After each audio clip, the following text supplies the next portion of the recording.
I should just Yes. mute Show is myself, starting. right? Yes, show is starting now. Hello and welcome to Indiepocalypse Radio. I am your host for another week. I'm Andrew. I create Indiepocalypse. It's the place that people go to be about indie games. It's the best way I've certainly ever described it. Today, believe it or not, we have no game developers. What do you need game developers for? Never. Ugh, get them out of here. What are they good for? Making games? Who needs video games? What has a video game ever done for anybody? I don't know. Besides waste all of our time. Speaking of video games, though, our first guest writes about video games sometimes. Talks about them, perhaps thinks about video games. You may know from... Oh, no, I forgot to put in your... You may know, having read their work on places like Metro UK, Vice, Eurogamer, PC Gamer fan... for a second there, I stopped. I was like, how many of these websites are still around? um, but... Should I introduce myself? I will introduce... Yeah, it's Matteo... Oh, I forgot to... Lupetti? Yeah, Matteo Lupetti, yes. Lupetti. Okay, yes, I was like, I gotta hit those... Is that a situation where I also need to hit those double T's? Yes. Yeah, okay. I know, they are devilish. No, listen, as opposed to the double R's in Spanish, which I just cannot, for the life of me, do. Double T's, I understand. It doesn't require tongue stuff. But so yeah, I'm a game critic. Yes. I write mostly for Italian magazines. Like we have a communist newspaper that's called Il Manifesto, and I have an indie column, ultra indie column there. And then I write for the Italian edition of Vice, for Art Tribune. It's one of the leading Italian art outlets. Yeah. So on. And then I write for some US, UK website outlets like Eurogamer. I've written for Fanbyte. Basically, like within Italy, more columnist work within the US, the freelancer lifestyle of just whatever will take you, kind of thing, right? Yeah. I mostly write columns in Italy, but it's not even the main difference is that in Italy I write for newspapers, mainstream outlets, and so on. I do not write for video game outlets. Right. In Italy, I've never written for a video game outlet in Italy. Never. I only write for video game outlets abroad. It's not a choice. It just happened. Right. How many are there really that are just like not branches of other just like US based sites? So really, I mean, actual Italian outlets, video game outlets. Yeah. So we have mostly, I'd say, three different outlets. There are multiplayer. .it. It's the main Italian video game outlet. Then there's Every Eye, and then Spazio Games. Those are the three main Italian video game outlets that are actually Italian. Then we have IGN. We used to have Eurogamer. Now we don't have it anymore. Then we have Tom's Hardware, but those are the most important ones. Right. But now, I mean, they're small from your point of view. They're very small. Right. There is, that's the thing about like, that's like what is the focus? Like especially like once you go outside, the U.S. can be kind of great at exporting culture. Sometimes they're bad at importing culture.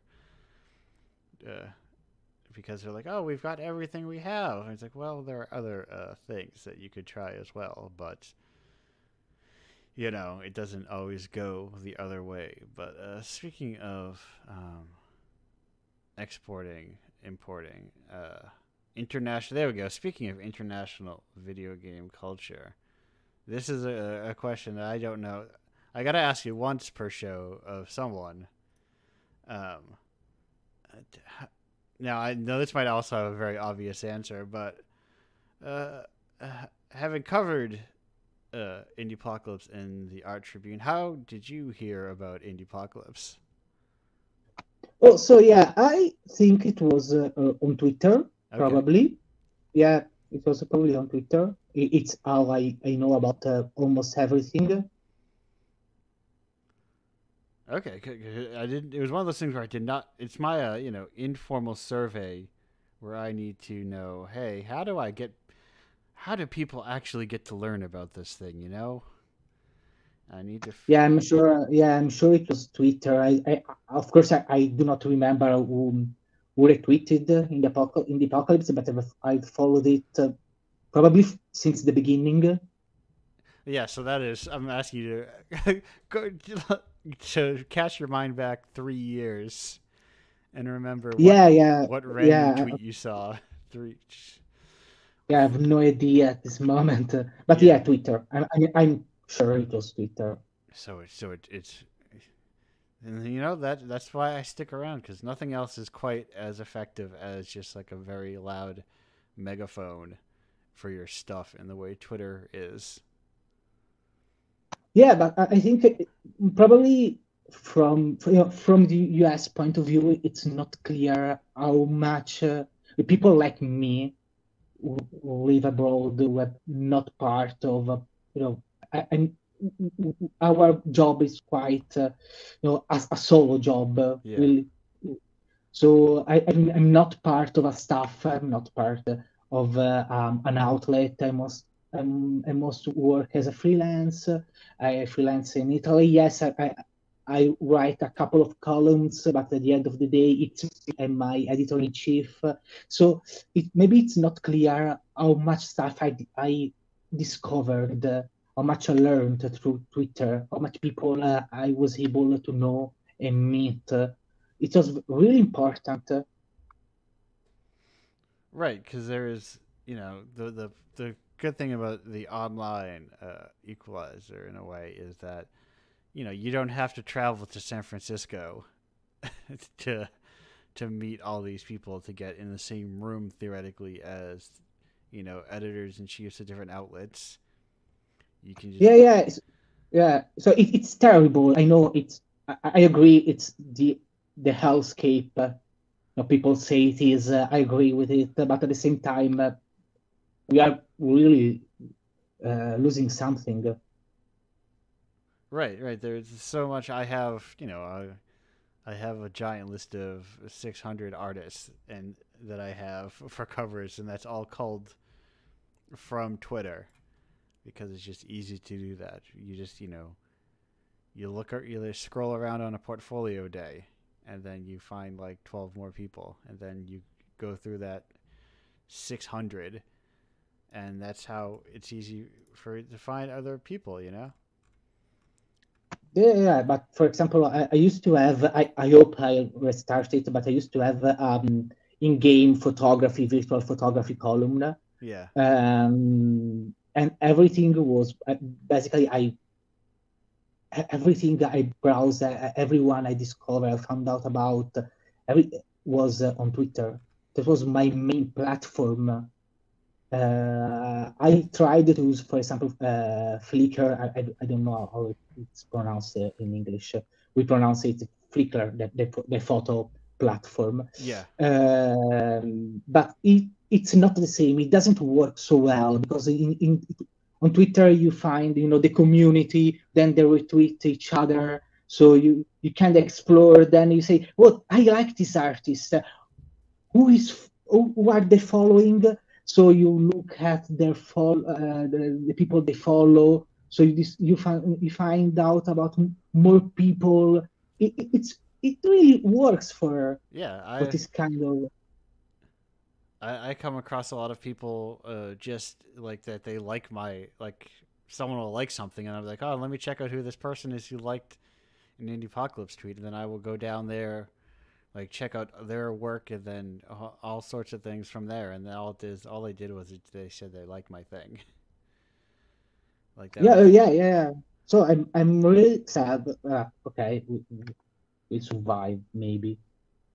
yeah, it's strange. I think it'll probably just get worse, and but it's very strange for someone who like I whenever I see someone say like check out the new so and so Twitter alternative.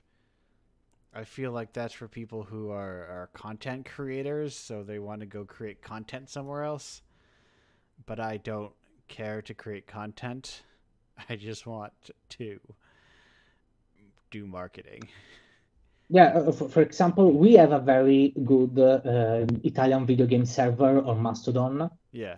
because an Italian content creator, but he's a fabulous person. He is a musician and a translator. Is Fabio Bortolotti in Hobbit. He's a chiptune musician.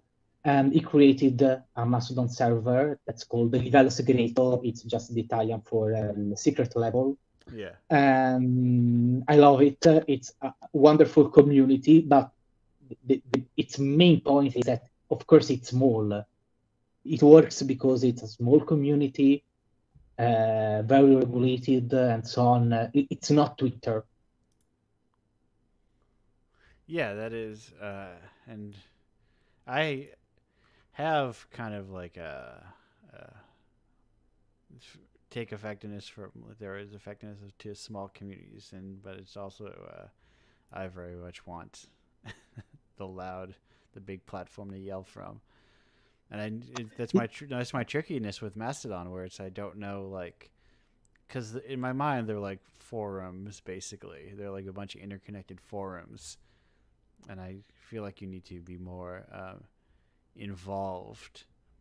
So like it feels weird to like join one to just be like I'm just gonna post advertisements once a month, and that's all I'm going to do here because I'm busy and I don't Yeah. socialize much anyway. Yeah, I don't think it would work for you. Yeah. It's like that's just not how I like to. This is how I like to socialize generally. Is I create a radio show as an excuse to talk to people. Have you tried TikTok? I don't like TikTok irritates TikTok. me. Just the vibe of TikTok irritates me. Something about it. It's just like whenever I see someone post like them advertising their stuff on TikTok, it's like I never want to act like this. It feels It'd be weird because you have this underground vibe yes. for Indiepocalypse, and TikTok sounds so I don't know, so mainstream, so pop. And there is such a TikTok way of talking that I just don't like. I have no idea how TikTok looks like because I have TikTok, but I mostly follow one content creator, and he only talks about Bible and Bible studies. So I only follow Bible studies there. No, I don't use it at all because whenever I see one, I'm like, I hate these things. And this is what people are taking off the site willingly. No, they're not all bad. That's a lie. They're not all bad. Sometimes you look at it and go, ah, yes. I remembered what Vine was, and it was good. Oh yeah. But it feels like it's too commercial. TikTok feels very insincere. I'm not even sure about it, but of course there's a content creator culture. Yes. At the end of the day, I mean, you are representing. You have an online persona. You are somehow playing that role, and it actually works. It's marketing. It's another way of marketing. You are a personal brand. And so maybe I'm just exhausted about the idea that we all need to have personal brands. Yeah, I completely hate it. But for example, in Italy, it's very difficult for Italian people who work as a video game journalists, critics, and so on, because our wages are way smaller, way lower than what you have abroad. That's, Right. for example, why I love writing for, English websites, because they pay a lot more. Yes. Just to explain, I mean that only the biggest Italian website pay something around 50 euros. That's something like $50 a piece, and that's Right. the most. Yeah, that is like That's a little over 50, and then I imagine that's for like full on features, like Yeah, full. yeah, yeah, yeah. I mean, a full review, Yeah. 80 hours of game, then the review, it's 50 euros. And that's the most you can not e- obtain in Italy. Not even enough to cover the cost of the game. No, okay, of course, they give you the game Oh, themselves. okay, But I okay. mean, So that's why it's but low.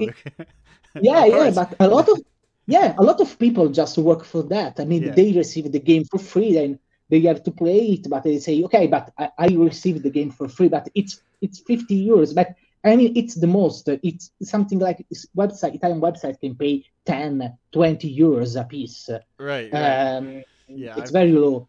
That's I've why I don't write I've been for video looking. game outlets here. Yeah, I've been looking into thinking about like I have to look at costs because I want to start. I'm at this point like everything. I made Indiepocalypse because I didn't think there was a place where someone would give me money for making small games.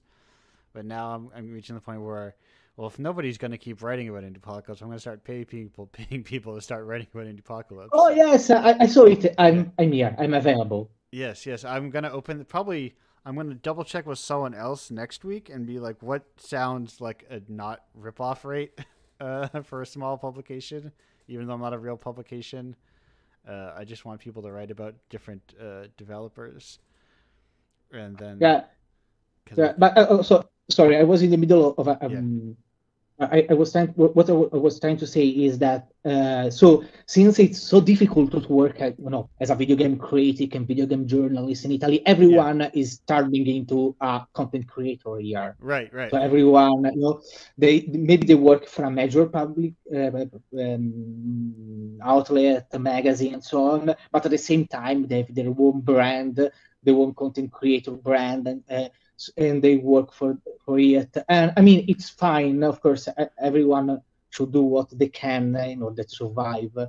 But it's really difficult. It's totally not for me. I have no idea how I can survive in this climate because I'm actually not interested in branding myself. right. Just do my secret of just get a job at an office.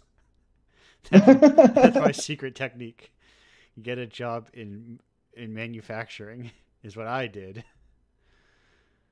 Yeah, but a lot of people do it that way. Yeah, I just like to, I mean, to do it as a job, do it every day, all day long. I mean, that's what I do all day long at the right, moment. But it's crazy how much the difficulties of just trying to write about video games here. But I must admit, journalism and all cultural jobs are quite difficult in Italy. Yeah, yeah, it's sad to say, but it's generally the situation. It's way, it's the problem is way more spread than only in the video game industry.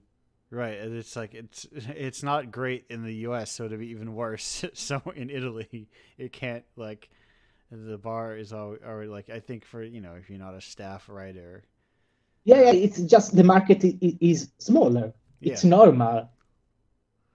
And so yeah, there's like, and if it's smaller and paying less, and there's less global demand, and they're already like pinching out every there's layoffs at every other outlet. That's why when I was at this top of your introduction, I was like, are any of these? How many of these outlets are still around, or are they just like Yeah, and not so many. yeah, are they just a skeleton crew? Is it just someone who's just shepherding Chat GPT through 50 articles a day about whatever, I don't know, culture? Is it just, are they all culture writers now? Are there, how much Yeah, there. will We the already have Midjourney used to draw illustrations for video game outlets. right, will there be will there be game critics in 10 years, or will they all just be culture writers? Like, it's just, criticism is in a weird spot, it feels like. I don't think game criticism ever really got a really strong foothold before, the kind of aggregate style of like looking at reviews, flattened reviews into numbers, and took away a lot of the importance of what any individual reviewer had to say. I hope at a certain point we kind of accept that we have to, go beyond the review, Right. the concept itself, the review, so that maybe criticism can be useful, but not that way. You're right. It's a very it's weird in terms of like, because there's a difference between like a critical review of a film or like a game and like a product review of it. Yeah, I totally hate the concept itself. At this point, I'm trying, for example, I mostly write reviews for Tribune, and I Yeah. try not to even say it's good, bad, Right. go play it and do not do it. I mean, I'm not your dad. I have no idea what you like. I don't know your tastes. I don't know anything about you. How Yes. can I say if you have to play it? I play trash sometimes, and I like it because that's my personal Yeah. tastes, and it's not. I, I I think no one knows what I play. No one, my audience, people who read my articles do not know what I like to play. Nobody knows what I like to play because that's not my job. Telling you Yeah. about my tastes and what you should like.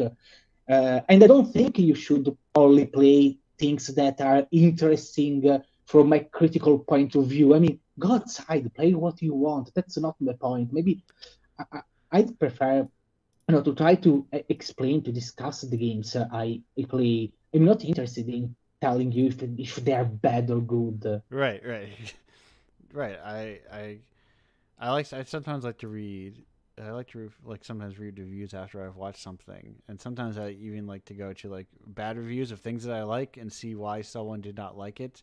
And a lot of times I'll understand them and like, oh yeah, I see what you mean though. Or it's like we didn't like we both watched the same thing, but we either took different things away from it, or I just did not like the things that you did like. We have different thresholds for like uh, tolerance of different things, or different things bother us. There's all sorts of stuff. But speaking about video games and liking to play what you like to play, Matteo, do you like to play Toho at all? What? Oh, oh, sounds like a no there. The famed Japanese bullet hell series Toho. Oh, yes, sorry, yes. Okay. Okay, so I know the series, but I'm not able to play bullet hell games. Do you know the series well enough to answer Mochi's eternal weekly question, which is, do you have a favorite Toho character? Oh, no, no, no, no, I don't know it so Oh, much. I'm just not very good. The most I can play about bullet hell was Ikaruga, yeah. No, it's a. and I love Ikaruga, but that's all I know about the genre, basically. Oh, that's fine. It's a very niche subgenre in a lot of ways, but the question it's what people come to the show for, to know the answer to this question, and the answer is, if this was a more popular show, I think you could have fun. Someone keeping the stats, but there are no stats here. Anyway, this is that I brought up that question because, believe it or not, we've hit the end of our segment here so soon. I want to thank you for being here. Uh, Thank you for being on the show and Thank you. talking with me. We're gonna go on break for like 2 minutes and 31 seconds, and then we'll be back with our next guest.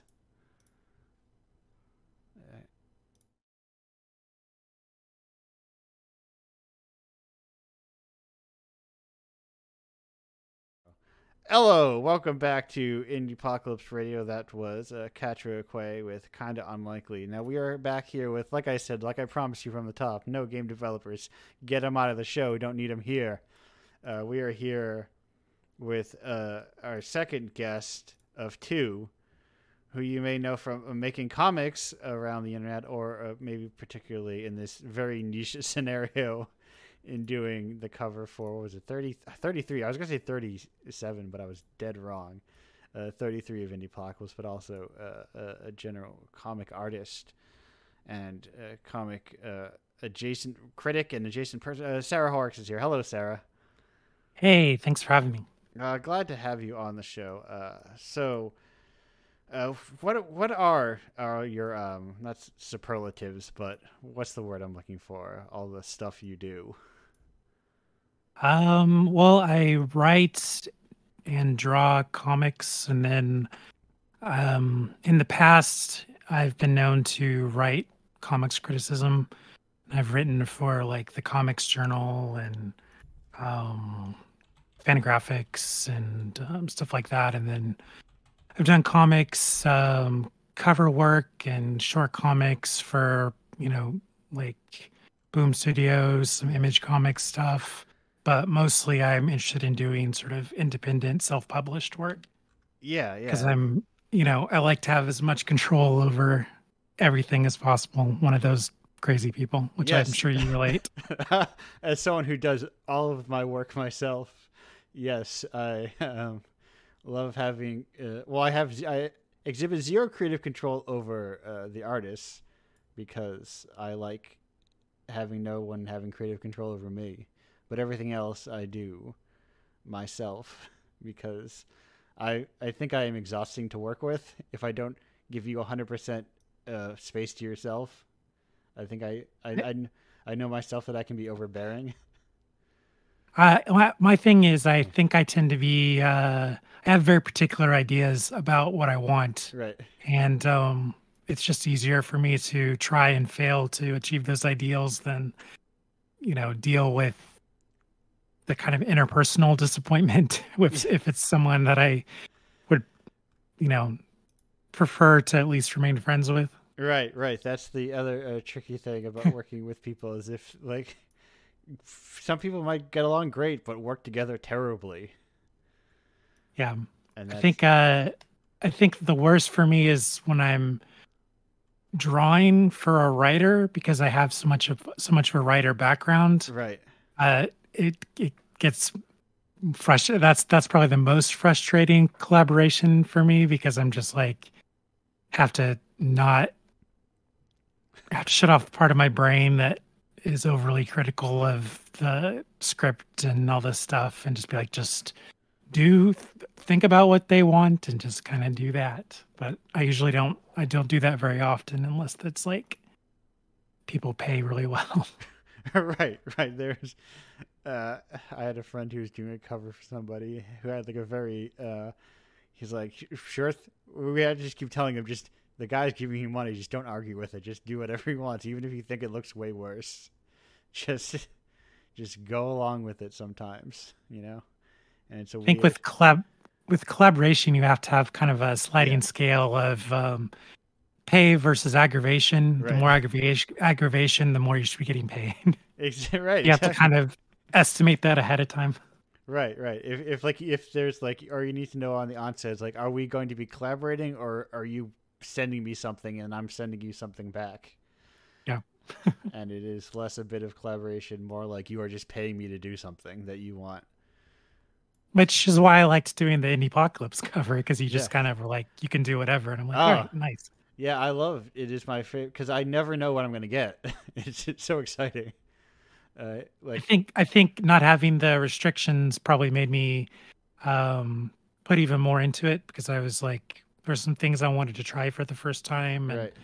uh, I wanted to make something kind of new and interesting for myself, and having that space to do that was really nice because it was the first time I've used 3D um, 3D generated stuff. I Yeah. used some Unreal stuff to get kind of the textures and the backgrounds, and then drew over it because I wanted to see what that would look like for future comic stuff. Yeah, yeah, okay. And Yeah.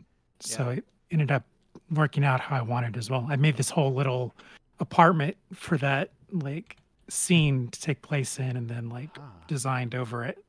Now I'm gonna look at that and see if I could realize that having looked at it now. But it is, yeah, there's if you wait on we're on the live stream right now, we're very far we're on issue 5. But if you wait long enough, you'll get to it. It's the one with like the woman in the center with the kind of metallic sheen cover or title treatment. And that's also, I love seeing like how people approach the title treatment of it, since I don't have like a very like a specific title treatment. Like I Yeah, I have wanted to do something that was kind of like a 80s VHS type vibe yeah, title yes. thing. Yeah, Thought no, that that would really fit. and it does. And it's one of the ones that like some of them look also really great on the sides of, because I have one next to me. I started as a way to sell things physically. I'm putting like USB sticks inside of little cassette cases, and it's one of the ones that looks really snappy on the side of a cassette. Oh, you should take a picture of that and let me see it. I will, not right now. I'm busy, but I Yeah. will get I will get to you soon. Yeah, it's. I also recommend that to people who are looking to publish digital works. Cassette cases are super cheap, and so are like USB sticks off of AliExpress, and it looks cool. Aren't cassettes in general kind of coming back a little bit, like in the way vinyl did? Yeah, and I think the thing is that I don't know the market, but I think it's you don't have to like if Adele prints something on vinyl, people don't have to wait 10 years to print their indie album on vinyl. I think you can just I think you can press to cassette a little fat. I think it's a little easier to do because technically you can do it in your house. So Yeah, it's like I think it's kind of cool. yeah, you can't do that with vinyl. You can't press vinyl in your house, but Yeah. you can put cassettes. You can just have I think I have lying around somewhere, uh, like a stereo that has a cassette recorder in it. Maybe. Yeah, it's definitely I think in the end it as a medium, I think it has more there's certain qualities to it that are better than say like CDs. There's like an audio texture to cassettes that I think that when we moved to CDs initially, I think we probably didn't fully appreciate. Yeah, yeah. There is like there is a different kind of like it's accessible, but there's something Plus, about you can't easily skip things, yeah, so it's very you have to kind of listen to things more as an album, similar to records, but right. Yeah, that kind is of a very like a very important part, I think, too.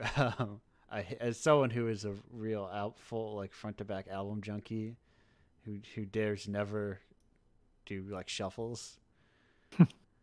I like the idea of forcing people to kind of like not just listen to the hits, you know. I wish I had maintained that discipline, but now my Spotify is like 90% playlists at this point, and it's not as fulfilling as used to be when you'd buy an album, you buy one album, and that'd be what you listen to for like a whole month or Right. something, and just be obsessed with it. I miss that really getting into an album to that degree. It's very nowadays. It's more okay. What mood do I want, and what songs fit that mood? Right, right, and you can. I'm still in that lifestyle, but I have like this is the album that fits that mood, uh, and I just listen to it on repeat forever. But that is a very specific kind of lifestyle, you know, Yeah. of like, are you into this sort of thing? And then it's like, I think I just got burned too many times where it's like, albums are made to be played. Silly statement. Albums are made to be played sequentially, one song after another. So the songs sound good next to each other. Yeah. which is something that's been totally lost in Yeah. pop culture in general. And then also, a lot of artists aren't even necessarily making albums anymore. But I Right. mean, there are still some, obviously, and good for them. Yeah, but it leans to being just like here's, and I'm sure they did that. I'm sure it's always happened forever. It's like here are your singles, and then let's put some other songs on there. Well, it used to be a mark against albums, like if you got it and it was just kind of sounded like a bunch of singles. Right, right, It didn't have any sort of cohesive anything. It was just no different than like a greatest hits album or something. right. Because you're like, I bought this thing, and now I have to. Mm. You can't just listen to it piecemeal on Spotify and give the artist a fraction of a fraction of a fraction of a fraction of a cent. Yeah. Which is a whole other issue. Yeah, we've kind of normalized screwing over the arts, and it seems to be just accelerating on Right, all fronts these days. right, right. I think a lot about that that Webtoon ad. Was it Webtoon who did that? I'm not sure. That it was like it was something about like your author's side gig was Webtoon. Sounds about right. It was, It's just kind of what I hope is we start to see, because I mean I've seen a little bit of this, but I'd like to see more of a reaction to some of this acceleration and see people splinter off into more underground stuff and communities and things like there's been a cartoonist cooperative that started yes, up recently as Twitter kind of started to fall apart, and it's been really nice having a more focused community to talk about a sort of specific niche and build out with that. I think that I'd like to see more of that, because I think that um, as art becomes faster and less personal, I think it becomes more important that we find ways to personalize it and make our connections. Like, it's one thing to like, I like, if I like something because I like something, that's nice, but it's also the connection of a piece of art that you like and then also getting to meet and understand the person behind it, I think has gained importance to me in the last couple of years. Or even just as an artist, getting to meet the people who are reading my work and stuff, like going to conventions and talking with people who are reading what you're making, or doing what you're doing. I feel like in the end those connections are kind of what's going to continue to validate art and continue to validate making art, as opposed to, I don't think these communities will ever become a situation where it's just like it's a bunch of people valuing somebody who can just, tap in some prompts or something. right, There's right. nothing really personal about that.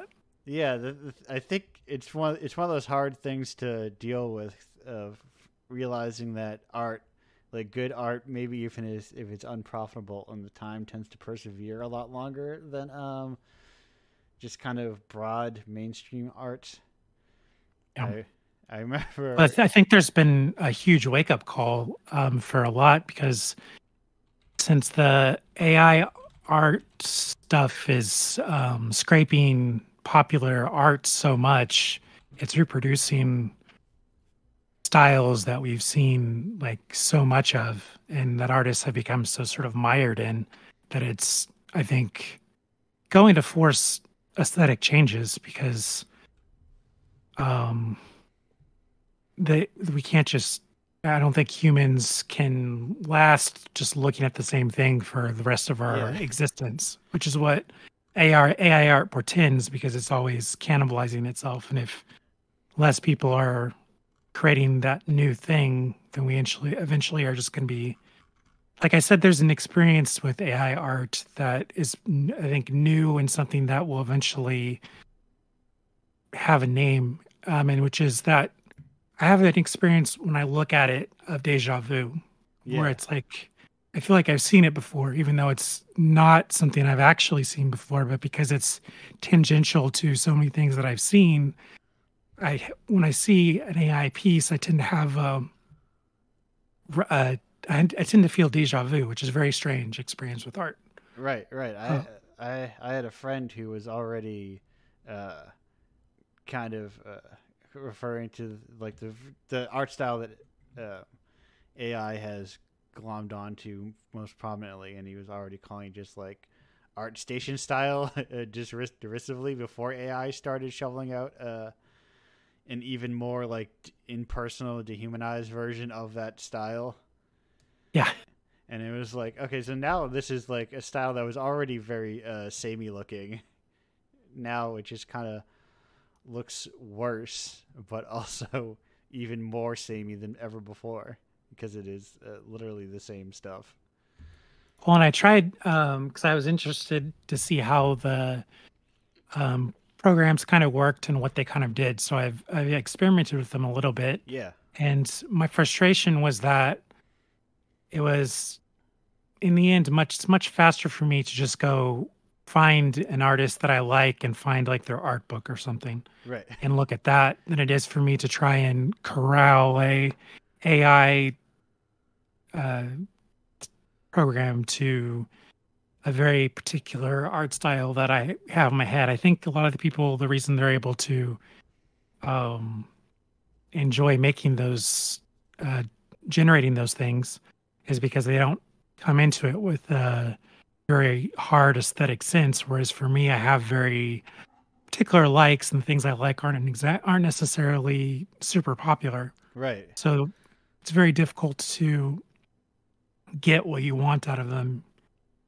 But I mean, I could get like a very diffused version through styles that I'm not interested in. So, I mean, it might be interesting eventually when it's sort of evolved into an artistic tool where like I can feed it like my art style and then have it um Right.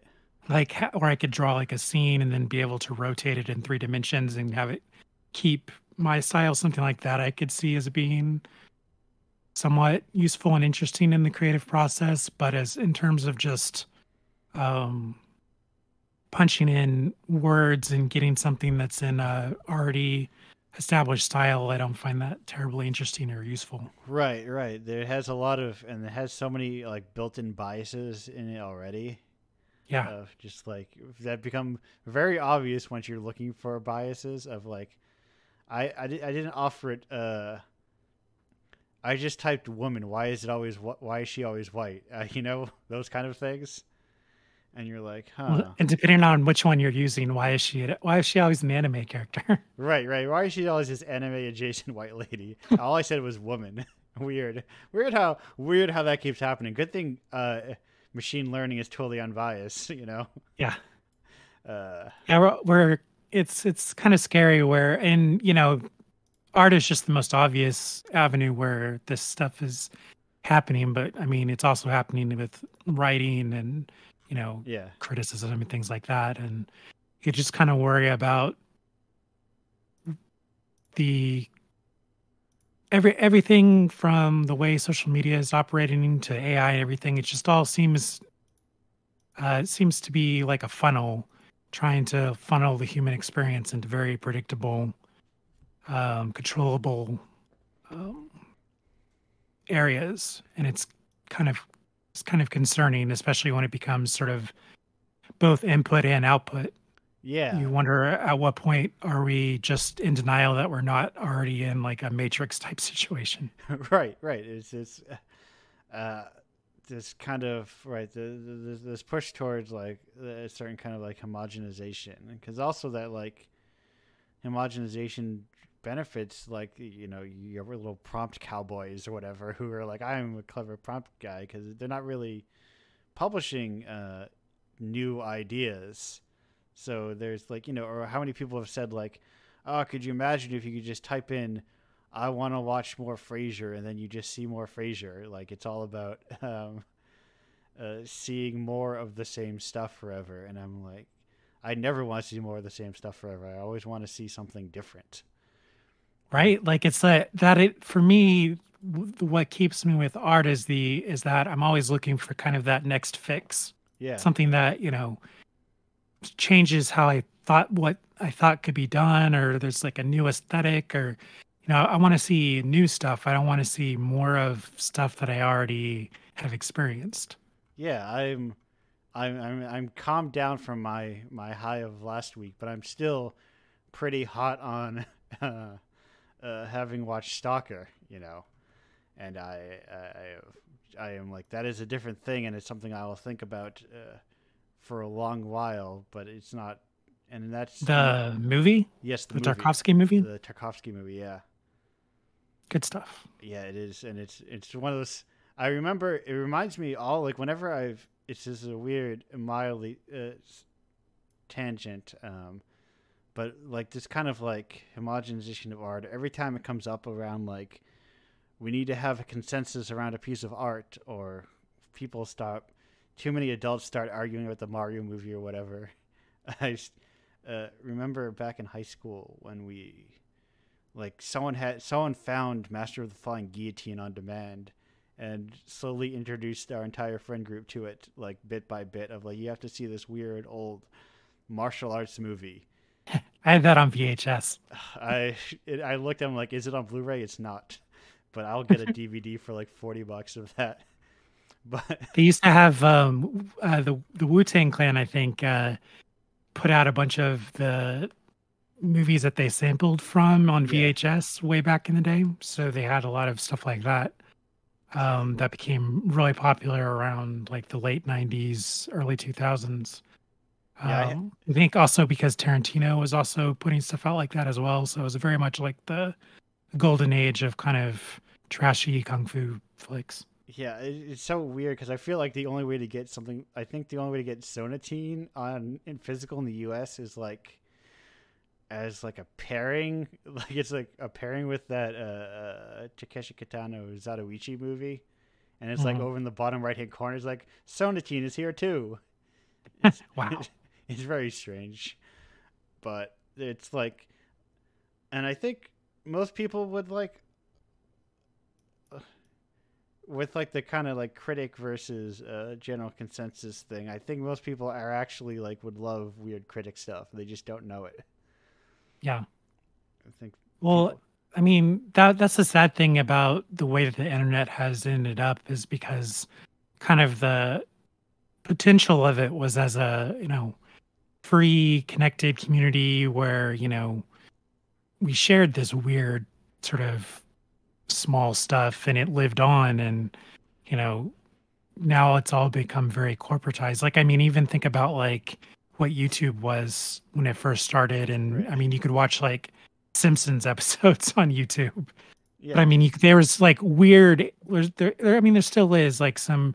Still find some kind of weird anime stuff that hasn't been like ever localized in the U.S. or something like that. And being able to find stuff like that somebody through like a labor of love has translated or something like that, or even just watching something without subtitles in a foreign language and just kind of appreciating it for what you can understand.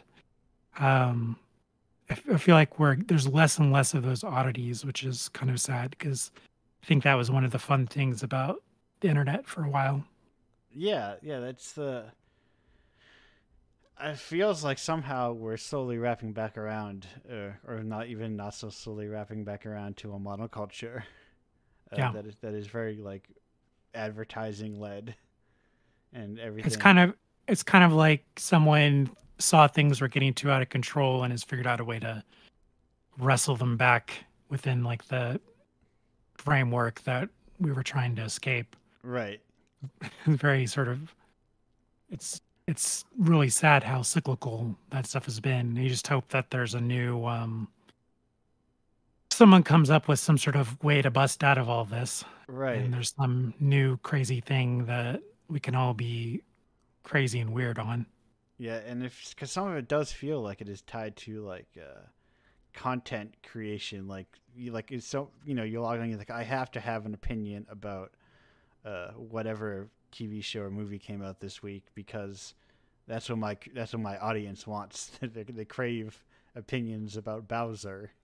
So I have to And the sad thing is, it's opinions, but it's yeah, not discussions. So right, like, I'll finish something and be really excited and be looking for places to talk about it, and there's just because we're all watching stuff at different times, and there's just not communal spaces as much anymore where we just go and everyone can like argue about you know some random thing, some right, like because back in say like the early 2000s and 10s, like I was big on like hip hop message boards.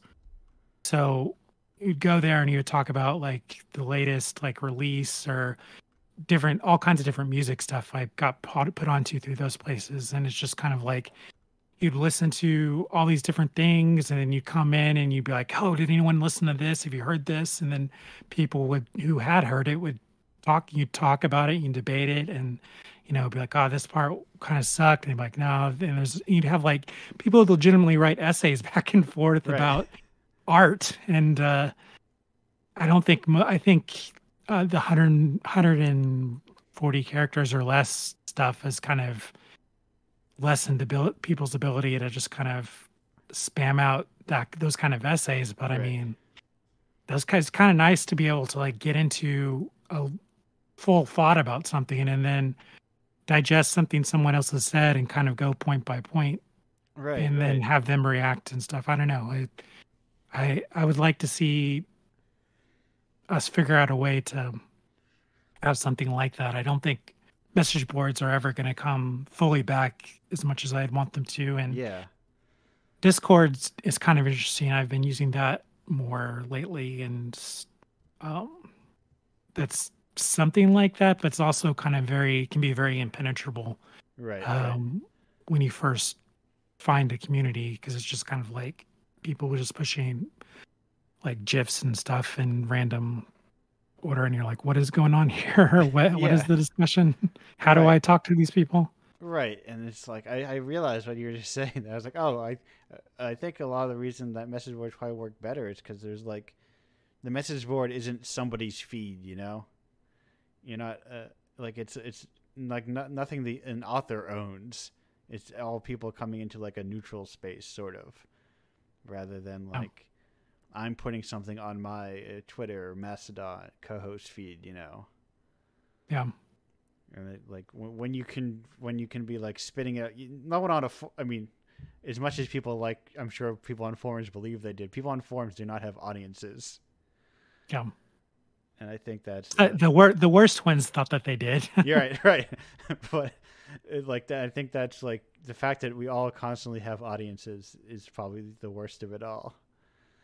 Yeah, I think there's a psychological toll to Yeah, trying to maintain any sort of thing. I've never really done that with my own stuff because I have too many thoughts on too many different things. So right, it's kind of it's like a real mess to follow me on Twitter because the one minute I'll be talking about like my comics or some other comics, and I'll be talking about like soccer, or football.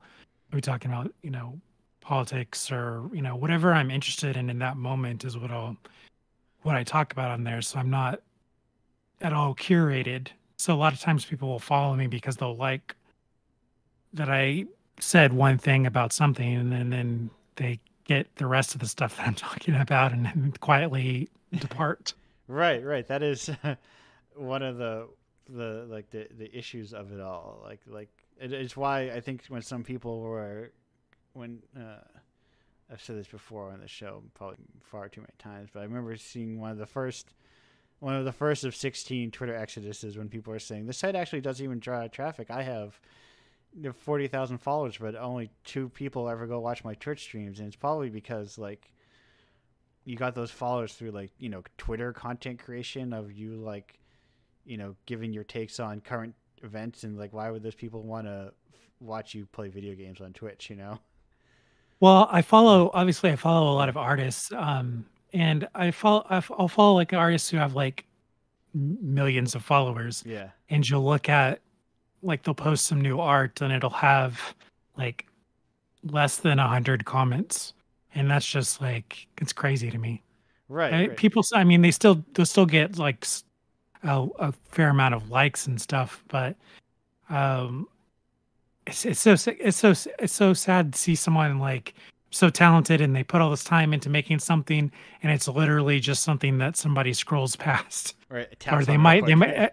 yeah, like as a put I mean so I whenever I like something I always try, and even if the artist doesn't speak English or something, I'll just have a very simple reaction in words, Yeah, because I think that taking the time to actually say something to someone for something that they've done, I think is very valuable, and it can make a difference to people, I think. yeah, yeah. I've found anecdotally that I've posted things like a polite, like a complimentary quote retweet gains a lot more traction than just like a retweet. Like that, the quote retweet from someone with like 400 followers gets way more attention than something that's just like a retweet from someone with like 80,000. You know, Yeah. it feels more personally invested. But speaking of personally invested, Sarah, I need to ask you a question. Are you how personally invested are you in Toho? Well, I tried to get into it recently, but I'm don't sadly I don't know as much as I should, which hopefully that doesn't get me in trouble with the trans community. I Yeah, know I think Toho and I think you're on. Melty Blood are kind of our two Right, I think you're on. pillars. Just don't let me. I won't ask you about Umi Neko. Okay. I do I've been reading Higurashi, but I Okay. haven't finished it, so I didn't want to start Umineko. Like the stuff I've been reading, I've been getting into visual novels, so but I'm Yeah. really into like Subarashi and Sayanouta and like Dimpa type stuff. Okay. Um, a lot of the stuff Jast has been putting out, like Nitro Plus stuff. Like I got Tokyo Necro recently. I've been reading that and enjoying that. I am very busy, and I look at 10,000, 100,000 word visual novels, and I'm like, I gotta do So something. slow.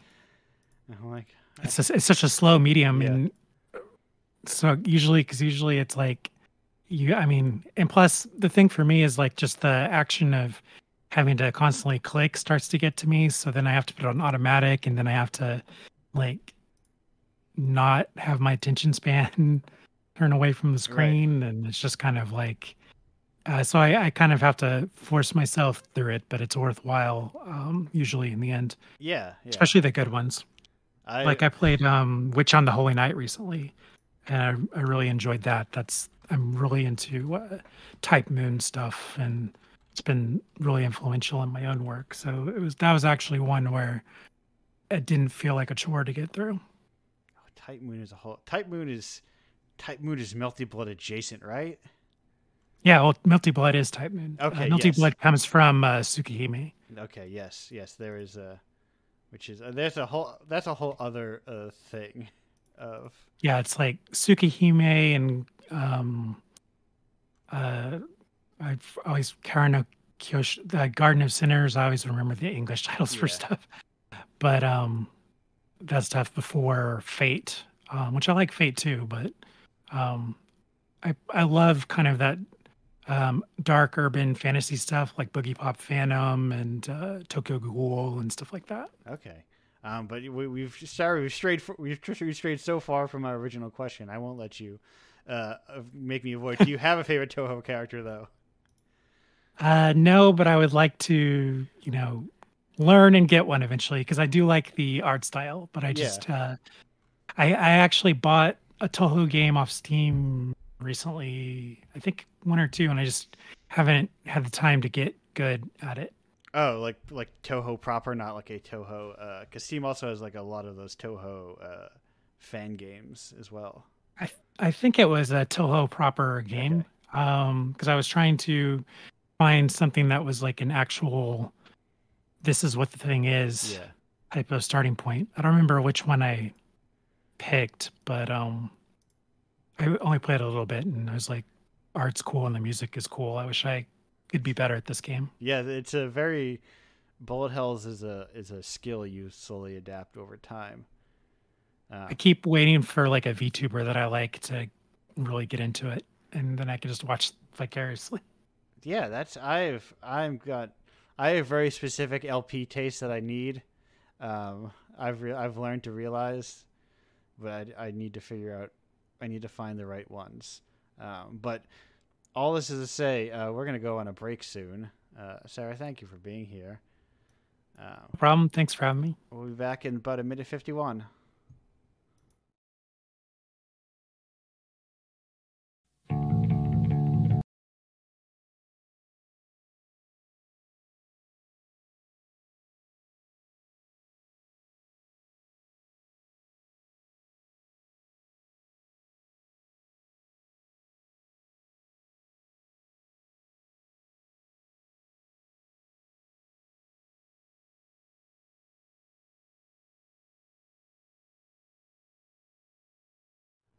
Welcome back to Indiepocalypse Radio. That was a Minuteman with "Do you want new wave or do you want the truth?" I finally said I gotta buy myself a copy of Double Nickels on the Dime because that is a 40 tracks. I could live off that thing as break music forever. They're all like As a classic. ah yes. I sometimes if I go like months without listening to it, I'll forget that that what's it called? That Corona is the Jackass theme, and I'll get jump scared by it when it comes on. I was like, what's this song doing here? I was like, all right, that's just a regular song. But yeah, no, I love it. Oh, but anyway, this is not a podcast where I talk endlessly about punk and punk adjacent music that I like, though I like a lot of it. As I force people to listen. This show is me forcing people to listen to music that I like. And also talking to guests about things. Everyone's here. Everyone's back. We're in the open zone. We're talking briefly in the break zone. That's private about like comic shows. Because I mentioned that because I want to say that I also really like Mice. Is a cool show. It is more is a bit more indie, I think. Actually applied for that this year, so I don't know if I'll get in, but I'm interested because I used to live in Massachusetts and Rhode Island. So I've always lived in Massachusetts. Oh, nice. Where? Kind Where of. can you say? I can say so. I kind of near the Cape. Okay. I lived in Uxbridge. Yeah, I don't know where that is. And also lived in Providence for I a know year where or two. I know where that is. Yeah. Yeah, no, I've never revealed the individual place to them, but it's like small town Mass kind of stuff. Yeah. But like close to Providence, I love going. But I'm going to Providence next month for like a. So if you're listening, you're Providence local. I'm going to the Anti-Robot Club. It's like a flea market thing. It sounds like a Providence thing. Yeah, I'm gonna have a bunch of tapes with games on the inside of them, and I hope people will buy. I point to a camera that can't see me. Providence has kind of, or at least when I lived there, it had a good sort of independent art scene across kind of everything. Yeah, well, I mean, they have like AS220, which is what, like 2 or 3 blocks worth of like artist residence and like black box theaters and all that stuff. Yeah, which is a very cool thing. Which is nice because like you go to Providence, where you go to I can go to Boston where they have the big things, or go to Providence where they have the cool things. I always tried to stay out of Boston. Yeah, it's. I'm going next week for like a panel thing at the local game developer thing, but usually I would only go there for like a big show like a Mice kind of thing. It was annoying when I lived in New England and I was like looking for work there, and just the cost to drive into Boston because of all the tolls and stuff. Yes. For like, how about I find a place that's not Boston? Right. Well, you don't need to spend, $20 a week just going to work, excluding gas and all. Yeah. Massachusetts is a very expensive place to live. Yeah. It's that weird thing where like the U.S., like a Massachusetts dollar goes further than dollars in other states because, it's so expensive here. So minimum wage is like $15 an hour. Got like $6 a gas and like Right. Yeah. toll roads and all the fun stuff. Right. Of taxes. The people love the taxes. With 5.25% or something on sales tax. Loving it. Whatever. If you live here your whole life, you get used to it. Yeah. But I don't know. The U.S. is weird and huge. That I think that's one of the I don't know. I could ask someone. That's the tricky thing. It's like how much is the U.S. seen as a singular thing, like the United States is the United States. Yeah, I mean, for example, in Italy, we kind of have an idea that the US are huge. At the same time, we don't know anything about what's in the middle. Right. That's the main point of how we consider them. The US. The US has the West Coast, the East Coast, and then there's something like Florida, and Miami. That's all. And we have the concept of Texas. Yes. We own the concept of Texas. We have it because Texas is kind of represented in media. Then there's the Texas man in The Simpsons. So we have an idea that Texas does exist. But mostly our idea of what's in the middle, there's the places characters move through while moving, from one coast to the other one. That's our idea of the US. But I mean, I think that's kind of the idea you have about Europe. Right. Europe is just no. It's like a bunch of tiny. I think at least having never been there, it's like, oh, you can go to like a million different places on a train. Right. I can go to Boston on a train, maybe. I can't go anywhere on a train, really. Yeah. I'm in Oklahoma. Yeah, I was looking to go to Toronto on a train, but like it was like a 24-hour trip because I had to like go down to New York and then wait for like 8 hours and then go up, even though it's like a 1-hour flight. I mean, our country is. I'd say that Europe is. You shouldn't compare a single European country to the whole US or the whole North American continent. It's more like Italy is just one as big as one of your states. Right. So I think at the end of the day, you can move in your own state as much as we can through Italy, through the Italian landscape. It's something like that. Awesome. And there's an important difference. When we move to the next state, you must know another language here. Yeah. That's a total different thing. So yeah, you can go to France, but do you know French? Because they're not going to speak English there. Right. They're not going to speak Italian there. So it's something like that. So yeah, of course you can go by train everywhere, but do you know Spanish, Portuguese? Because you need to know those languages if you want to survive there. So it's quite different. So yeah, you can move maybe more freely to Europe. At the same time, it's a totally different culture, languages, and so on. Right. But that's why you've got to make friends in each of these countries. Yeah. So when you visit, they can help translate for you. Yeah. You basically need, to know someone, or get to know someone there if you want to.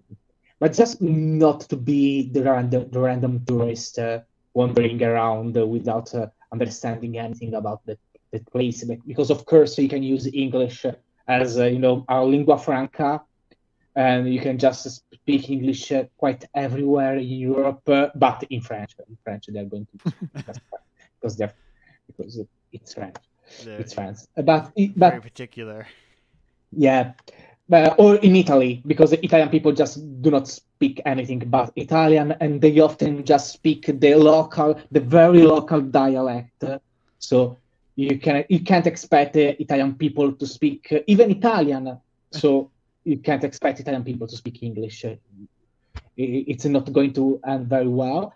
I live in a very tourist zone because it's Tuscany. I live in that Tuscanian Italian countryside. You see in the movies there, and no one here speaks English.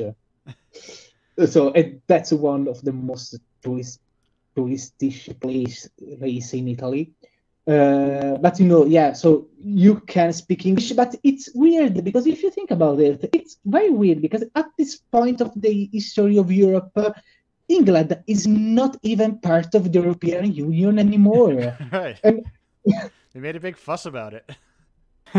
Yeah, but I mean, it's still the official language, of the European Union. Basically, the lingua franca in the European Union, in the institutions of the European Union, the language that's used, the lingua franca that's used is English. Yeah, you're forgetting about the unofficial member of the EU, the United States, as it is the unofficial member of whatever it wants to be.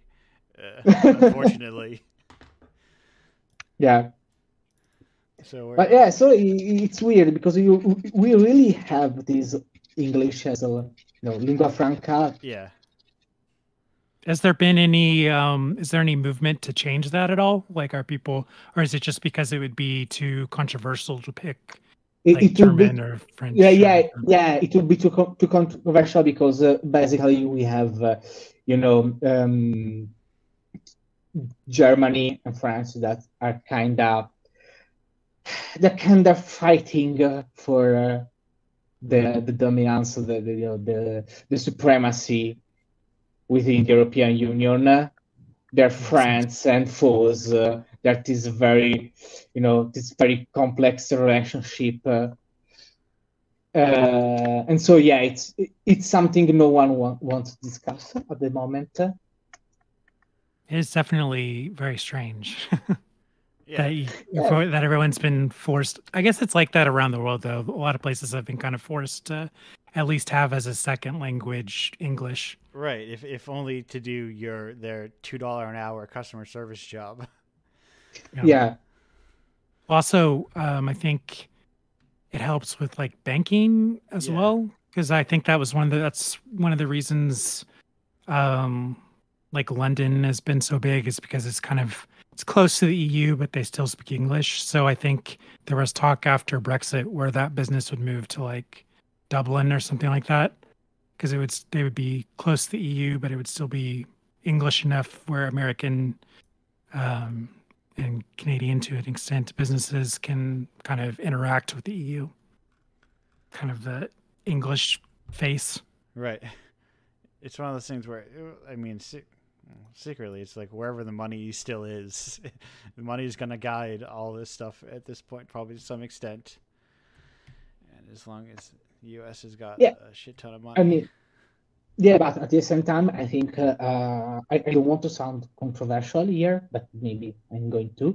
But I think that the history phase, the history stage, U.S. are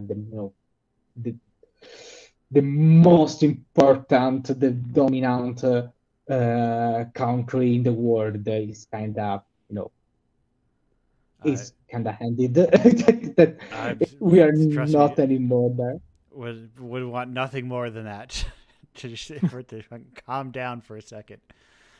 Had his 200-year-long temper tantrum and like done being the spoiled new child or whatever. I kind of wonder. I think the U.S. is going to get to the point in our lives where it's too big to continue as it is, and it's going to have to split off into different areas because the politics are too stratified between right, like the middle of the country and the coast. Well, And that will be big. But it's something it's being discussed in the US. I mean, North yeah, America in general. Oh, okay. I didn't know about it. yeah, I think that yeah, it's very the sort of cultural values and laws and everything that are being passed are varying so radically. And as a trans person, I'm very much going through this right now. Right. Very so differently from state to state that and what that does is it causes like people of different political views then will gravitate to different areas and just make the extremes even larger. But the political system itself, the way that our congresses are built, very much values kind of land over people. So if all of the people move to the coasts, you may have a larger population of people who have very progressive ideas on the coasts, but the country will be very conservative because the land mass is controlled by a few people, but very conservative people. I Yeah. don't think that that's going to be something that's going to be. I don't think that's going to be able to be maintained for very long, and especially when, as we see, sort of environmental and economic pressures escalate over the next 20 years, along with sort of the rise of China, for instance. I think that there's I don't know. I'd be very surprised if, say, 30 years from now, the U.S. is still how it looks right now. Right. I think that it'll eventually be two, maybe three countries, or get absorbed into something else.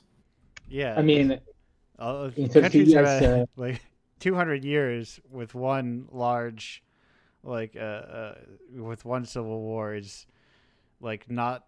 It's kind of standard when you think about it for how like young a country it is. A lot of countries have gone through a lot of stuff over the years. oh yeah, I yeah, mean, even Europe Yeah. has changed a lot in the last 100 years, and even now, like you have, yes. Russia trying to change borders with Ukraine and things like that. So it's not. I think we kind of, especially our generation, we grow up and we have this idea of a stability that hasn't necessarily existed in human history Right. for very long.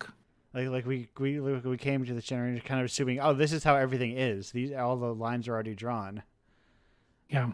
and they're But immovable. yeah, but because I mean, we are. I mean, I've lived in an age where after the end of the Soviet Union, the end of the ideologies, the end of history, all those ideas that history has ended, and now everything is fixed. Now everything it will keep being as it is because there are no more ideologies, no more wars. That's how they kind of presented, they kind of represented our future and our present in the last 30 years. Of course, it was not even true in Europe. We had the war in Yugoslavia. We had the wars in Europe during the past 30 years. So even in Europe, history kept going on. But there was this idea of the end of history.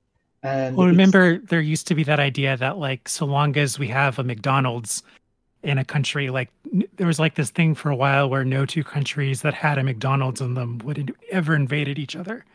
And, like, oh yeah, it's such yeah. a crazy idea that has not really stood the test of time.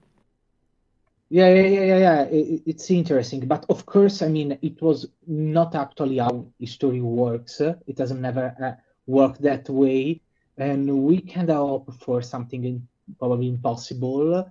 We kind of hope for, there's probably this idea that World War II was so terrible, nothing like that is going to happen again because World War II, because we kind of decided that things were not going to happen again that way. Um, at the same time, in all the worlds, in all the world, things kept going on that way. They actually went on that way. Wars were still, still happened. So I'm not even sure what we actually were hoping for. But we are talking about, the federal European Union, this kind of ideas, European Union without wars, an ATO maybe with Russia. There's something. I mean, in early 90s, we were really talking about having a defensive military alliance with Russia. Then it was totally different. Yeah, I mean, it was not different, but we really hoped for. Well, the Europe in general has very strong energy ties with Russia, obviously, and that makes things very awkward. But I mean, it's something. It's something that I used to. I mean, I like to highlight the fact that half of Germany used to be Russian, till 30 years ago. Yeah. Yeah.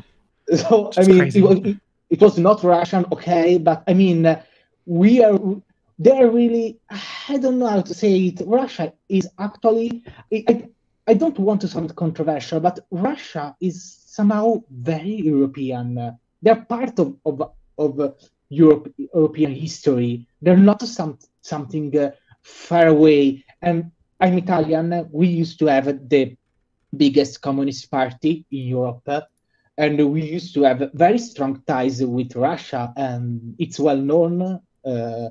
Maybe, I mean, it can sound controversial in the US because the US, communist people were almost criminalized after the communist. I mean, even just socialist people, or even just people who want to see libraries be funded. Right. We had the House of Un-American Activity, or the House Committee of Un-American Activity. Yeah, not that old. Yeah. But it was totally different here. I mean, you guys had. You guys had some. Yeah. I'm a big fan of 70s Italian cinema, which is all communist directors. Yeah. Pasolini and. In my hometown, at a certain point, the Communist Party had something like more than the 50%, just the Communist Party alone. So we had these strong ties with, first of all, the Italian territory, okay, but I mean, with Russian culture, because of course, even though I'm not a very big fan of Stalinism. I want to really stress this part. I'm not one of those nostalgic people say, "Whoa, great guy Stalin." But we used to have strong ties with Russia. Our Communist Party used to go to Russia and have the normal relationship European Communist parties used to have with the with the Soviet Communist Party. But here the Communist Party was big. It was important. The Communist Party wrote the Italian Constitution together with the other parties. So I mean, it's very difficult to decouple Russia and Europe. It's different. Yeah, well, I mean, I think even through history, there's just too much interaction between, because I mean, there's so many wars that are just between, Russia, France, and England. I mean, there's a cultural exchange just from that aspect where the nobility from each country are intermarrying, and they're constantly in either conflict or different alliances with each other, and it just kind of all of that. And then of course, as you pointed out, after World War II, Russia was in control of a whole side of Europe. And so it's just kind of to deny that, to say that Russia is not European or that maybe that Europe doesn't have some Russia in it as well is just seems very diluted. But I think it's kind of interesting. It's almost like it's kind of it's. I'd be interested to hear your thoughts on this because it's kind of Europe's kind of been, at least between World War II and the fall of the Berlin Wall, was kind of a playground for the U.S. and Russia, and yet European identity still has to find itself between those two spaces, but it's obviously being influenced by two very different cultural sort of moments. One's ultra capitalist and, ultra right-wing religious, and the other was communist at the time. What do you think that tension was felt throughout Europe, including Italy, or do you think that it was more like, would you say Italy was just more Russian and there wasn't that much of an American influence? No. There was a real tension because, for example, in Italy, it's difficult to discuss this topic because so much happened. But for example, the US at a certain point tried to organize a coup d'état, a golpe in Italy during the 70s. So, I mean, everything happened here as in every other place. Not the U.S. We've never done something like that. So there was a real conflict between those identities in Europe, but even between the capitalist and the socialist identities. So in Europe, you have this kind of mix of socialism and capitalism. So, for example, our culture is totally different from the American culture, from the American capitalism. We don't understand the concept of why the US practically doesn't have a national health, that kind of institutions that are so common for us. And we don't understand how a country can work without a nationalized public health institution. Yeah. My medical plan is to not get sick. Right. Don't get sick. Don't get in a car accident. Don't ever have anything bad happen to you because it will financially ruin you if you survive. Right, your body is like your car, where if you just like turn your radio up loud enough, you don't notice the rattling. Yeah, but if you okay, maybe now it's more common, but I remember when talking about a public nationalized health institutions in the US was really talking like a commie.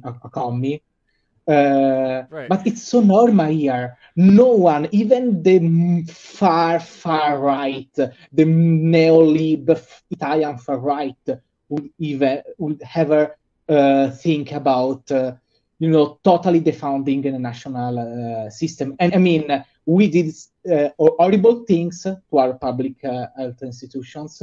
We did things, and everything is working much worse than it used to.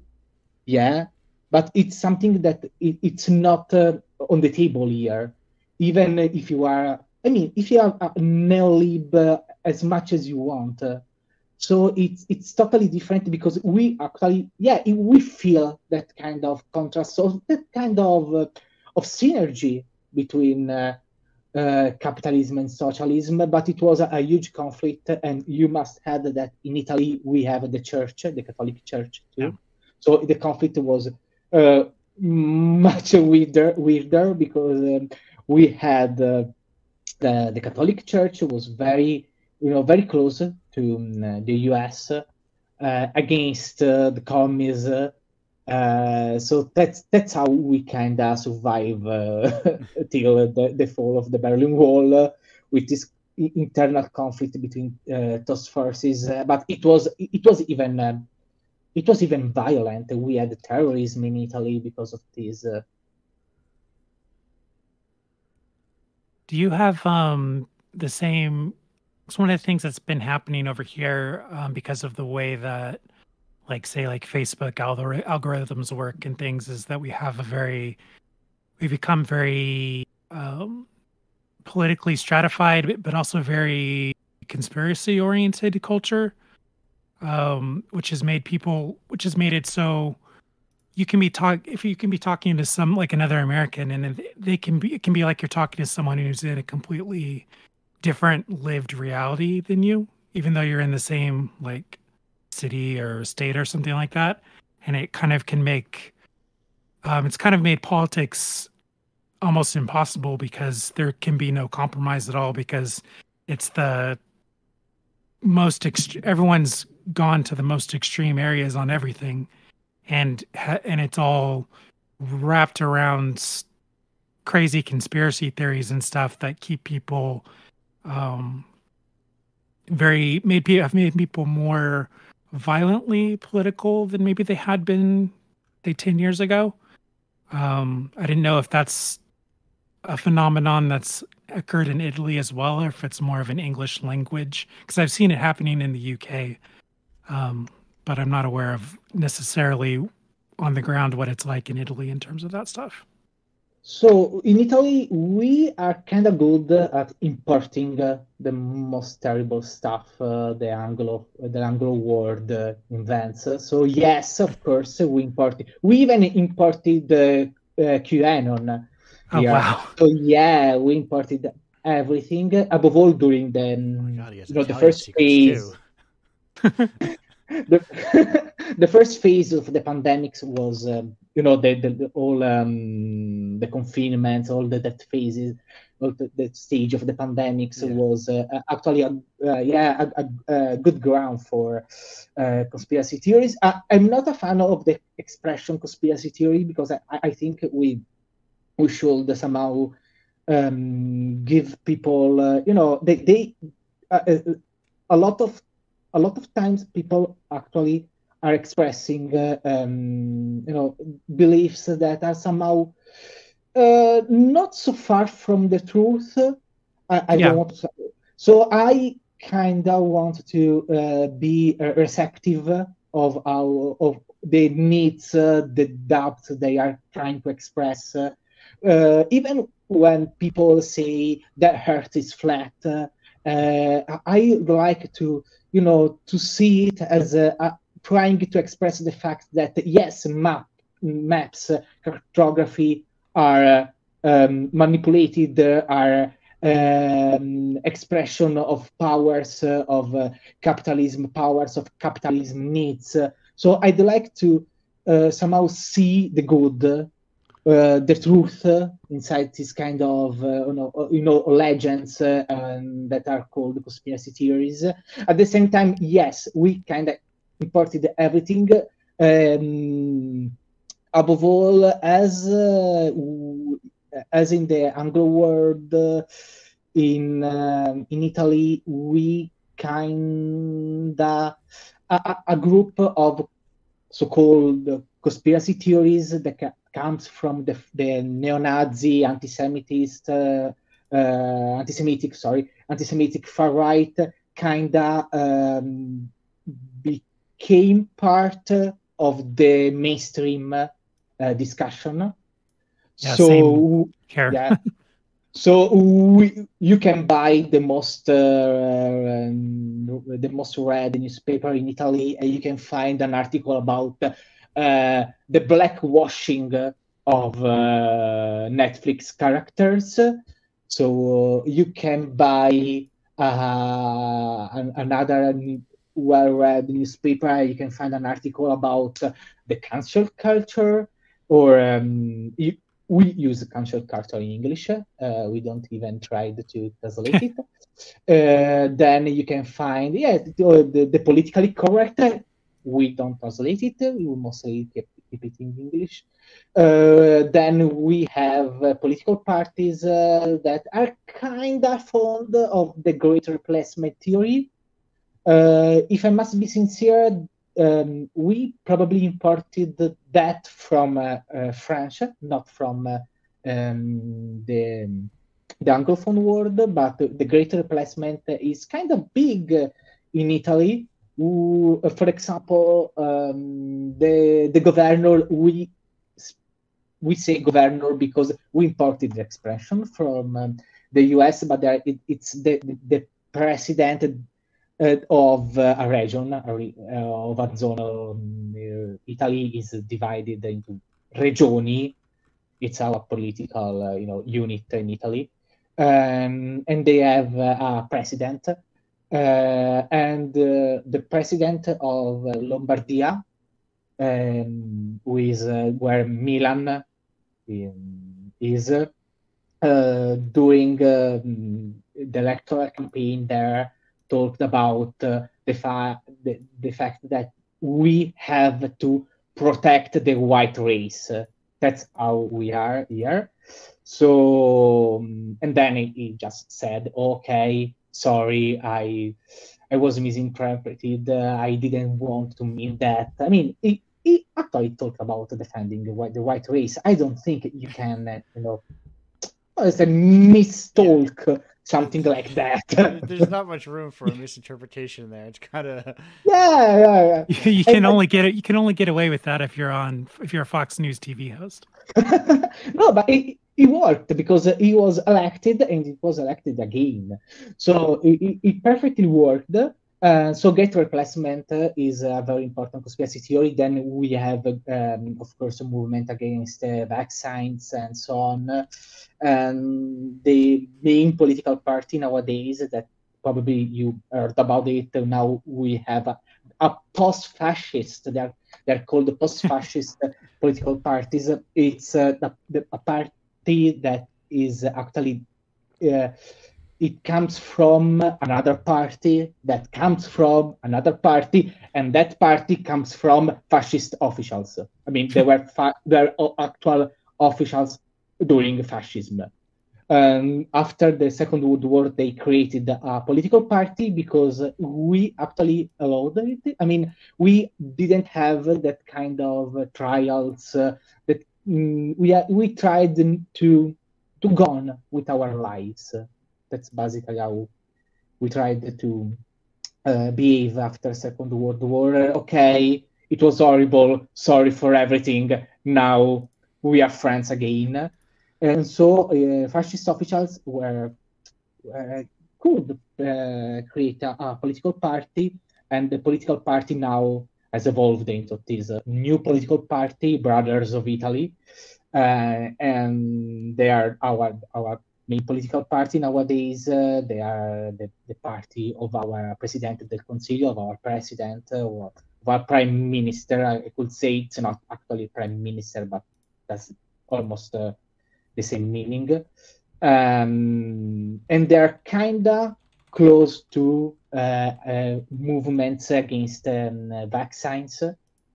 So yeah, the situation is not so different. We are even importing TERF movement, TRF movements from UK now. Yeah, that seems to be a very popular, fast-growing movement, unfortunately. Yeah, we are doing good at it.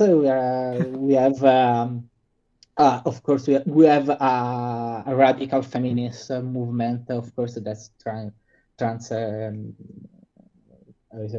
They exclude the trans people. Yeah. We are there. Yeah, we are there. It's good to know the whole world is joining us in this. Yeah, right. Drive off a cliff. Yeah, it's just you love to live in times of great change. Love to live in. I guess times. I guess it's always been volatile. That's the thing that I comfort myself with. Human history is almost always been terrible, right. And you just kind of have to find a way to survive whatever your lifespan is and enjoy as much as you're able to. Yeah, for all our trappings, we're just kind of we're just screwed up little animals who create all of our own little problems for each other constantly. And we just we decide that we don't like different ones for no particular reason, really. It's like a monster of the week type thing. Right? Yeah, it's like Yeah, like that. like in 10 years, it might all be gone, and who knows what could what people will switch to is their next kind of like battleground of that's I say aspirationally, um, but Wait till the AI god comes online right. and really starts cleaning things up. We'll all flee to our coast and live in our fractured U.S. sanctuary cities of progression. And it's like, no. If you were on this list of people, you simply do not travel to these areas of the U.S. now. We'll fly Yeah. you over them. Yeah, that's terrible. Yeah, it's like right. Yeah. It's right. It's like, hey, I'm gonna. Which state am I gonna like have to keep a running tally? Not I have to keep a running tally, but speaking as a kind of broad protagonist of such story. Where would you have to watch, like, which state is next to like? Do you need to deathly avoid?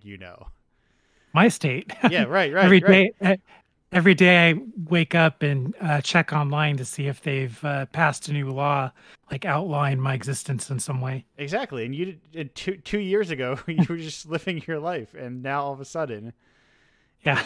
it's like, oh wait, I didn't change anything. I can't, and you can't just like pick up your stuff and move. Well, it's crazy for me because I came out in like 2005, I think. So I've been out and trans for,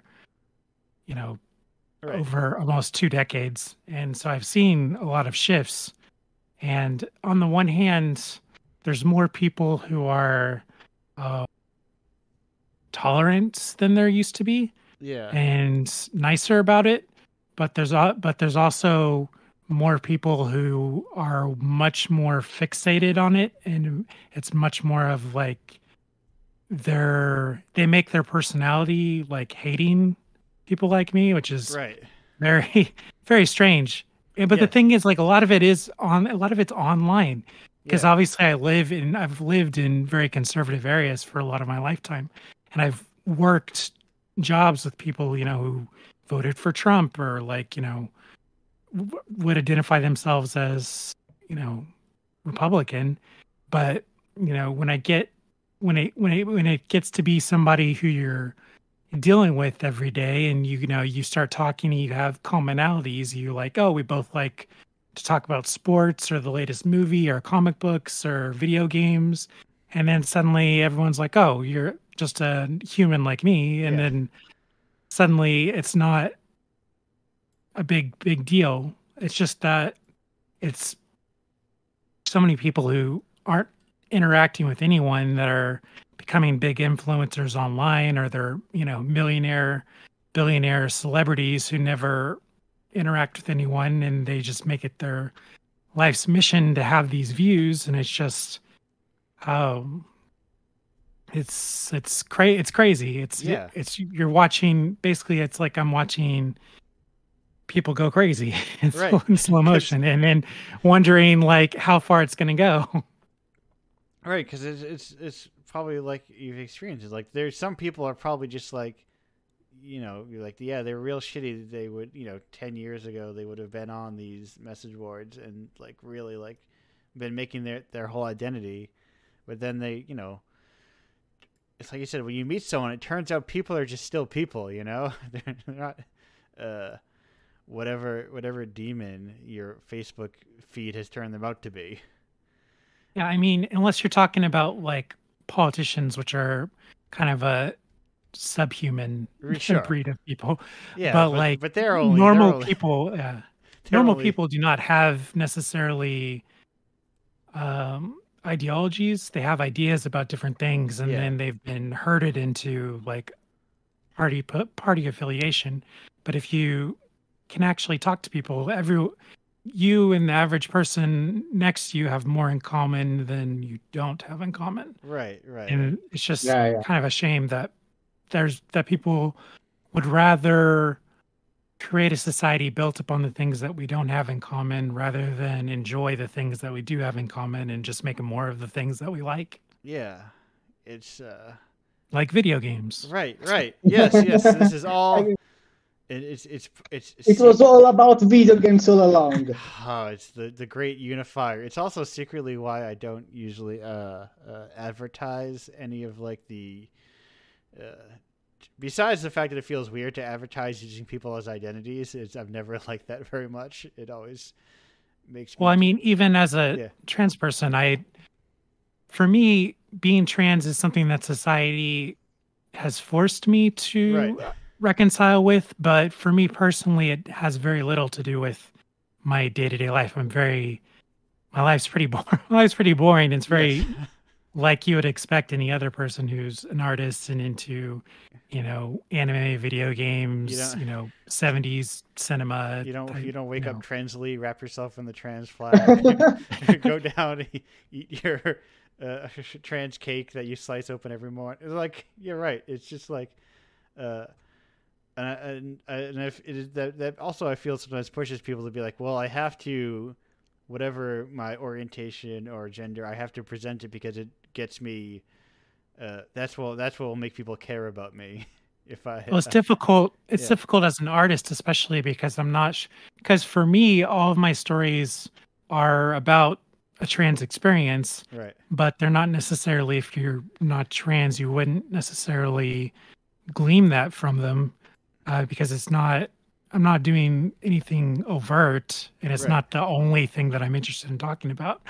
And so I kind of get in these spaces where I see like other trans artists and stuff that become very popular and stuff, but they're basically trading in, trans identity, and their stories are very much just about like they're for cisgender audiences about the trans experience. So like there's a lot of stories about like transition and stuff like that, where for a trans person, transition is not the most interesting part of your life. The most interesting part of your life is like, getting a job, falling in love, and like all the things that everyone else has to deal with. Like that's, but you have to deal with them through the also being trans and how that can kind of modify things. Like that is the more interesting thing for me to read as a trans person about the trans experience. But so I see trans artists and stuff like winning awards and getting fame because they're targeting their art towards the cisgender audience and targeting what they're writing towards that. And sometimes, and I have to, on the one hand, I want to see them successful by whatever means possible, but I'm disappointed because I see other very talented trans artists that aren't playing that game, that aren't getting that sort of notoriety. There's a lot of very talented trans artists working in horror, for instance, and they're making just like really brilliant cutting edge stuff, like Erica Price in the UK makes these really terrifying body horror comics, and they don't get as much attention because she's not making something that sort of can be marketed to, an audience that wants something to support, as opposed to something that makes them think or that challenges them. You know? Right. It's the things I worry about sometimes when it's like, I have the same feelings about games, and when they do like, in a few months there'll be like that big queer games bundle that'll get a lot of attention and money, but then I always worry that like how many people are going to then follow those people as artists creating art, or did they just throw a bunch of money at a thing because it was Pride Month and it said queer on it? Well, it's interesting because there's been a lot of tension in terms of like, because obviously I told you I play fighting games, and there was the big thing with Bridget and Guilty Gear, and there's a lot of the way Japanese people present trans people, especially in the 80s and 90s, with like especially like kind of the femboy trap archetype stuff.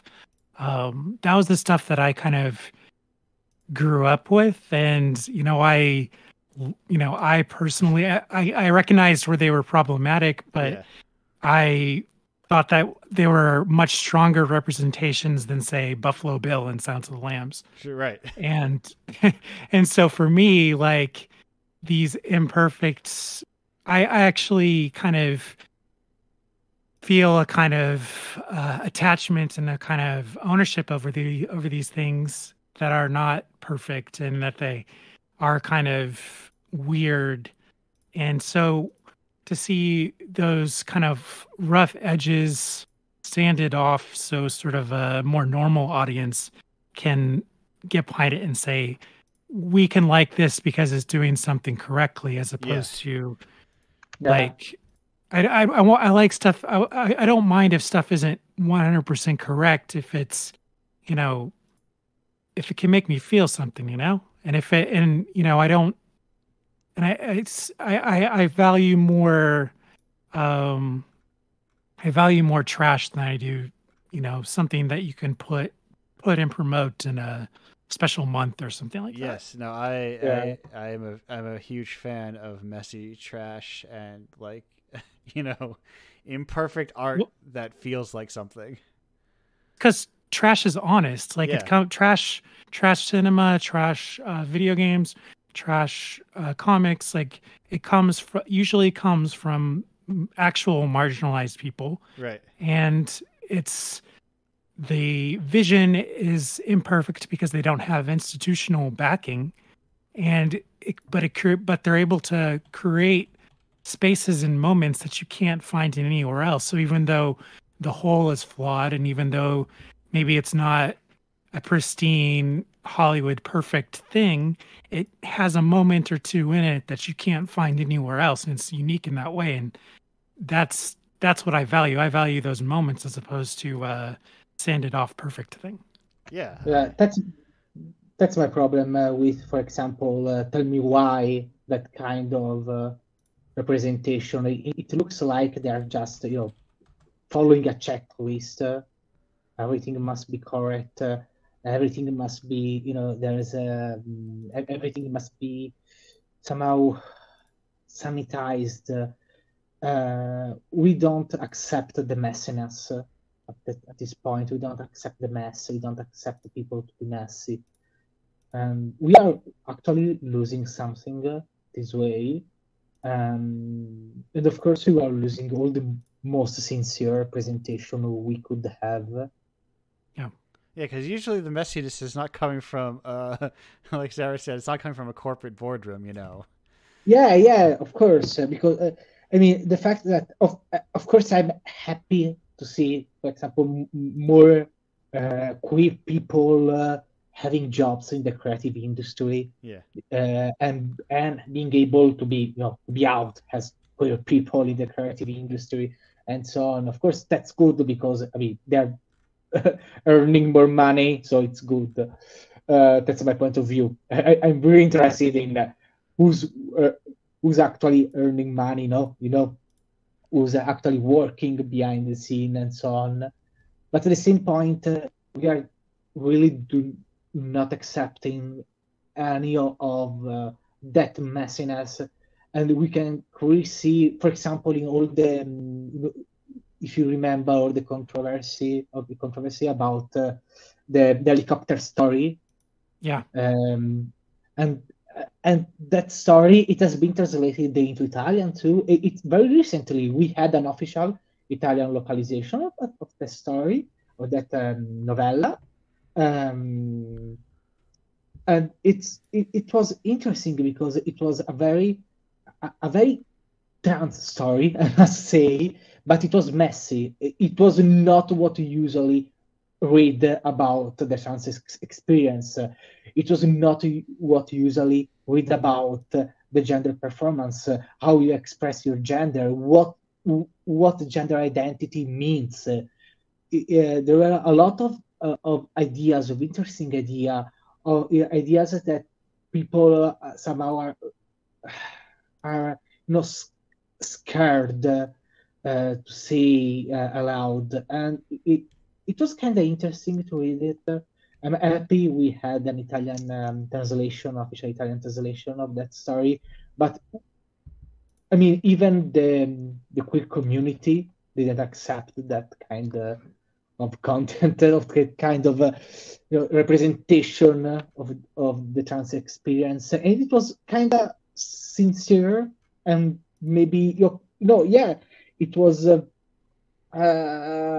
was how can I say, difficult. It was you could it it hurt when you read it, but it was sincere. It was true, Well, and these it was these these modes of thought, they the sort of like looking for things to be upset about and gaining attention for being the person who finds the things to be the most upset about. Like the people who get hurt the most from this are marginalized communities.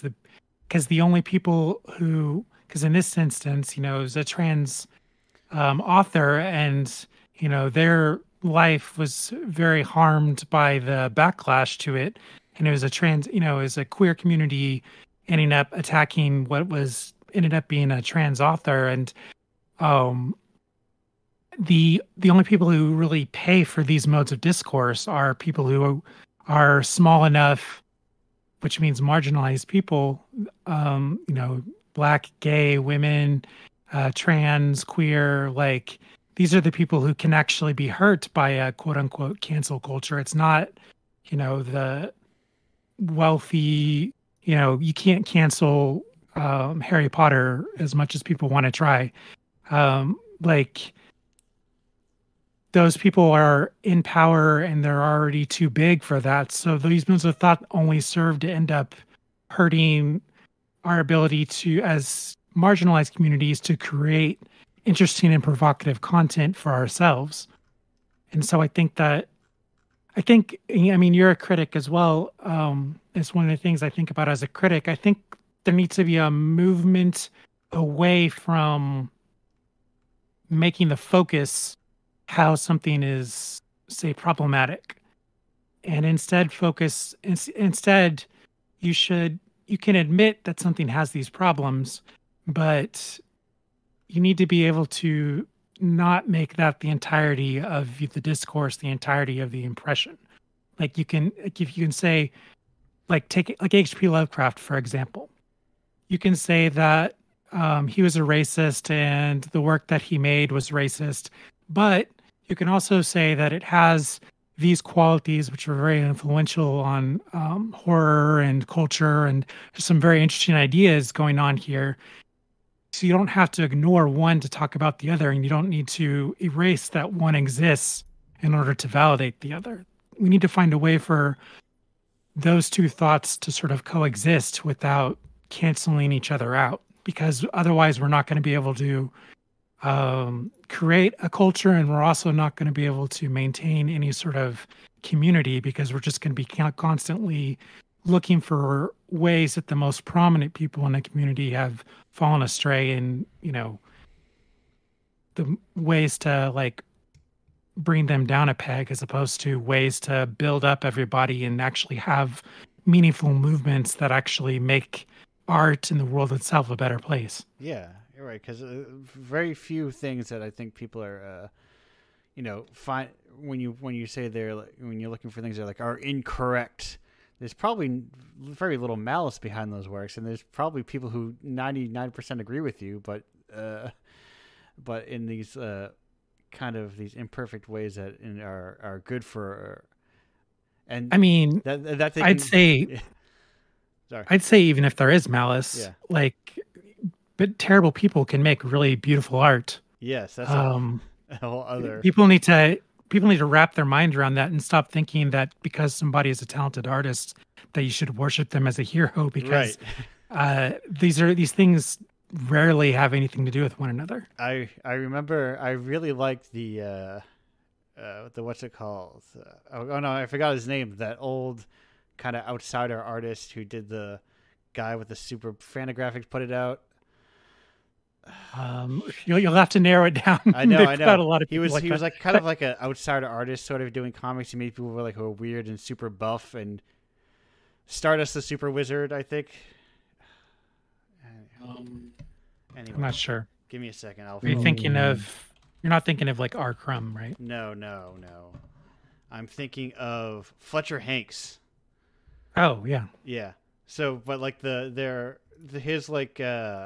his enduring legacy, that like that Fantagraphics published book is like, it's the intro is like, this guy sucked. He was like a terrible father, but he made really cool work that is weird and not like other stuff. And it's like, people are imperfect people, and at the same time, it's not like you need to. Everyone has to accept everything, but you have to, right? Like you said, you can't. Good art does not mean good person. Those two things. I'd say often artists are not good people. Right. Those because things, that's why they're creating art. Right. They're often like messy and very complicated. Yeah. And they're trying to express ideas, which usually lends them to being kind of maybe hard to deal with in their personal lives, or just end up being kind of tragic figures or other kinds of otherwise messy people. Because you know what, fucking, I love messy people. People are messy. Like, we're all so incredibly imperfect. But that's not good for online branding. Right. It all wraps back to the original problem. We all have to have brands now, That's why it's not like things come out about older artists because everyone was worse back then. It's more like everybody wasn't as bad as they ever were, but are not under the same kind of level of scrutiny, Yeah, I mean, there'll be things from this era that we don't see as a problem that will be seen as in later generations as, right. How could they possibly think something so horrific? Right. And there could be something on here right now in this last 2 hours of recording that someone would look back in 10 years and be like, I can't believe they were saying that. How we will have our call out post, and we'll all be taken down. But I guess it's with that. I guess that's a good sign in some ways of progress. I guess it's a weird. Yeah, thing. I accept that it can happen. I mean, fine. I made things that are not online anymore, and I'm happy they are not online anymore. I'm mostly scared about the fact that nowadays a lot of stuff is online, and it's not going anywhere. So, for example, I have not checked my old tweets enough, but I'm sure I should delete some of my old tweets, because I mean, I come from a pre-Gamergate gamer culture. I have no idea what I wrote in in the early tens. I kind of scared, but I mean, I'm not even saying that it should be accepted. I'm saying that somehow the problem is that we kind of leave all these evidences, all the traces of our past, and now maybe people has changed during those years. And nowadays you can check how people were stupid 20 years ago. Yeah. Yes, they were stupid. Maybe they were, I don't know, 20-year-old. Right. It's one of those weird things of growing up on the cusp of the internet. It's like, Matt is thinking about all the dumb stuff you said as a teen. Yeah, but imagine it was all online and searchable. Yeah. I mean, it would be terrible. When I was in high school, I was completely obsessed with decadentism and French poetry. Yeah. And I was like, I mean, my model of behavior was like Baudelaire. I mean, I'm very happy I basically had no internet at that time, because I have no idea what a Baudelaire obsessed 16-year-old Matteo could write online. I was very lucky because I happened to write all that terrible teen poetry and prose on a Zanga account. I don't know if anyone remembers Zanga. No. Oh. And exactly. So fortunately, that company went under, and all that stuff got deleted. So even if I wanted to find that stuff now, it doesn't exist. Yes, But like as someone who grew up wanting to be a writer, like you as well, you kind of you're drawn to very extreme influences, and you want to try things out as a writer, and find your own footing. And so thank God that stuff is not available for people to see. Yeah, Yeah, there's but like and like it's easy to forget. I mean, this doesn't apply to all people, but I'm like, uh, I see myself as though the person I was 2 years ago is not the same person I am now. The same person I was 7 years ago is certainly not the same person I was 2 years ago. It's yeah, like yeah, I yeah, it's true. I'm intensely changeable. I'm very fluid in how I'm Yeah, looking at myself and be like, oh, that was a poor decision, or that was something I changed, or just people kind of gradually. Could you imagine being the same person forever? It seems no, exhausting. I mean, yeah, I think it's always important to constantly interrogate the things that you think and try and Yeah, wonder why you think them. I think that's because as you start to get older, I've noticed that um, it's easier and easier. Your brain becomes lazier and lazier because it's seen so many of the same things, right. and so it's easier and easier to fall into ideas that you've held for a longer period of time. So I'm constantly, even if it even if there's not like a reason to, I constantly try and like ask myself, where did this idea come from? Why do I think it? And I think the best guiding line is just trying to not have a point of view that's going to harm other people. You want to just try and yeah, of find a course. way to be that is, does as little damage as possible. Leave, yeah, perfect. Just leave truly no trace. Uh, but speaking of uh, no transition that I have here, that's good enough. We've been going for like a good 2 hours, more or less. So Yeah, it's been nice talking to you guys. yes, Yeah, yeah, I had the beautiful thing happen in the group segment where I could just sit back and relax and not say a thing, which is kind of like because part of this is me like.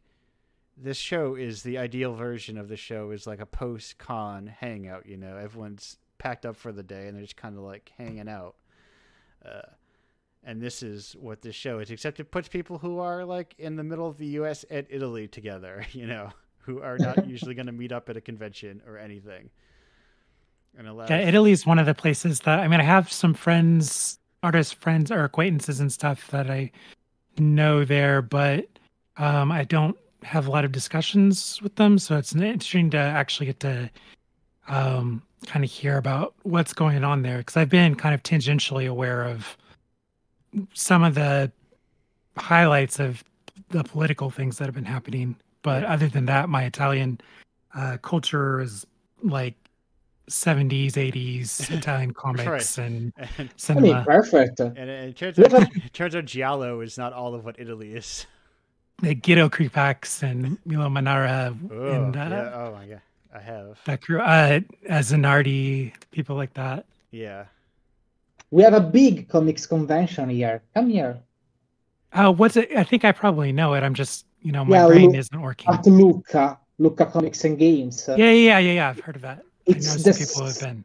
yeah, it's the second biggest comics convention in the whole world as far as tickets are concerned. So Well, number of tickets. European comic conventions are, especially the ones on the continent themselves, I've heard are a really different and kind of really nice atmosphere. I've heard like, because I have a lot of friends in Spain that make comics and do the convention like in Barcelona and stuff. And the vibe is a lot more, it's like you like eat a lot of good food, drink wine, you meet other artists. It's Yeah. less, we have some degree of that to the US, but I've heard that it's much more communal and much more a really good experience. So I need to Right. go to that, and like Angoulême, the one in France, I need to go to at some point. And And their books are so much bigger over there. they treat comics seriously and have for a while. They're It's so actually large. a respected. It's actually a respected art form. Yeah, I love when I get like a lot of them. A lot of cases will be like an Italian or a French book, and they're huge. They're so physically large. And Well, the French and Japanese markets are the two largest comic markets. Like, Yeah. it's not even Yeah. comparable. Like the U.S., for as much as people like to think that it's important, it's such a small fraction of what the Japanese and the French do for Right. comics. Italian comics sell well, I'd say, but our market is kind of small. I mean, we have a couple of comics that sell 100,000 copies a month every month. And then we don't have much else, I must say. Well, it's a language thing, right? Because it has to be translated into either French or English or something to really kind of reach outside of it, right? So yeah, it depends. For example, we have a big market in Eastern Europe, actually. Italian comics sell quite well in Eastern Europe. And then we actually, a lot of Disney comics are actually made in Italy. So we have a big production of Mickey Mouse and Donald Duck comics because we have a weekly Disney magazine focused on Donald Duck, Mickey Mouse, these kind of classical characters. And their stories are made in Italy. We have our own Disney characters, for example, interacting with Donald Duck and so on. And then these stories are translated and distributed in all Europe. So we kind of have this kind of Disney production that's very important. If you have never read PK, we have Donald Duck has a secret identity in Italy, has a superhero.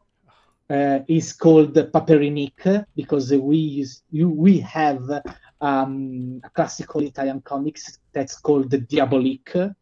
That's a neo comics about a serial killer, thief, and so on. So they made this parody that's Paperinik, but then the parody shifted into a superhero parody. And then they made the sci-fi series about Paperinik, that's called PK, just the two letters. You can probably find a good article about it on Rock Paper Shotgun, written by Italian critic and now game dev Giada Zavarise. About this story, and we have this awesome series about Donald Duck being a superhero fighting against aliens together with an artificial intelligence and so on. And it's awesome. I mean, believe me, you can't believe your eyes when you read that comics. What Italian people did with Donald Duck, because you are going to I'm Googling. Yes. I Googled PK and I'm looking at some of the covers. Yeah, as someone pretty crazy. who would post the Donald Duck family tree in my private Discord with friends about once a week. I am looking at I'm looking up all this because what a wild life he has, or just like this idea, just like comics, this broad idea of comics Donald. This is like a whole new wrinkle to him, and I already knew he had a wild life, but now it's just like this whole Duck comic universe, the whole Duckiverse of Donald comics. I mean, so we don't have such a big market, but we have a couple of comics that actually sells. Yes. That's actually very, very good, very important. They sell quite well and so on. But for example, many Italian comics artists work for they receive something around 800, 1,000 euros, so dollars, let's say, when they deliver their comics. And then they receive something like 100 euros a year as royalties for, I mean, I'm talking about graphic novels Right. here. So working with graphic novels and so on, it's kind of a vanity project, a prestige project here, but it's not actually something you can do as your main job. So maybe you teach, you do commissions and so on, but it's difficult. Wages are way lower. Again, market is smaller, wages are lower. Yeah, this is okay. So I'm going to, speaking of comics, before we get too wrapped up in, I see. Now this is newcomers to the show know that, or old hats to Indiepocalypse Radio, and this is a crucial part of Indiepocalypse Radio, which is I tried to end the show, and then we're like, we talked for another 40 minutes. But this time I'm going to succeed. So speaking of comics, Matteo, Sarah, thank you both for being here. Sarah, where could people find your work? Pretty much Mercurial Blonde on any sort of internet thing, but I have a website that's mercurialblonde.squarespace.com, which has links to all of the social medias, my digital and print stores, and all that kind of stuff. Perfect. Yes, and yeah, I highly encourage people. Hey, get your own website. I am a recent. Oh wait, we have a late breaking question. I'm gonna. We'll get to this in a second, but yes, I'm gonna put the. Sorry, I accidentally closed my thing. My whatchamacallit, my question form, which I have people's links on, so I can paste them in. I had to go reopen that and realize that we had a late breaking question. But yes.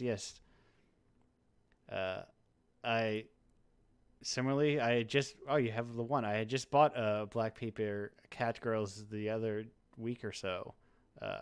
Nice. Thank you. as a big fan of indie comics, as someone who goes to an indie comic show and buys way too many comics, I go.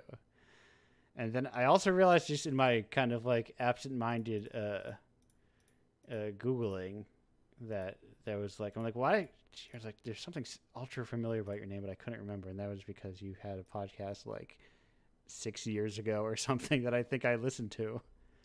Oh yeah, Trash Twins. Yes, I think that is the thing. I was like, I should watch Belladonna of Sadness, and that got me into that. That was a true love letter to my love of all things trash. Yes, I'm saying that very quickly. I'm going to try and move on because I also, so we don't get caught up in a conversation of love of true trash and how trash enriches your life, you know. But Matteo, we have a quick question here from Karen. Your writing places a heavy emphasis on context and history in a way I don't often see in games writing. What fascinates you the most about the history of the medium? I'd say it's kind of its heritage. What about his history? It's still inside the medium itself. So, for example, its military heritage and so on. So all this stuff, I quite believe that stuff quite haunt places and mediums and media. No, so the video game medium is still haunted by everything that it used to be in the past. So I can't believe its history is what made video game and what is still making a video game what they are. Does it make sense? Perfect. And where can people find this kind of work? Where can people find your writing? Do you have a good hub? On Twitter, I have a very gendered handle. I still have a very gendered handle. It's in your M. That sounds like Mr. M. Even if I go with they them. And then in Italy on Tribune and in Manifesto, and I'd say Google Translator works quite well. Yes. In UK and US, I'm working on something for Eurogamer, so at a certain point it will be out.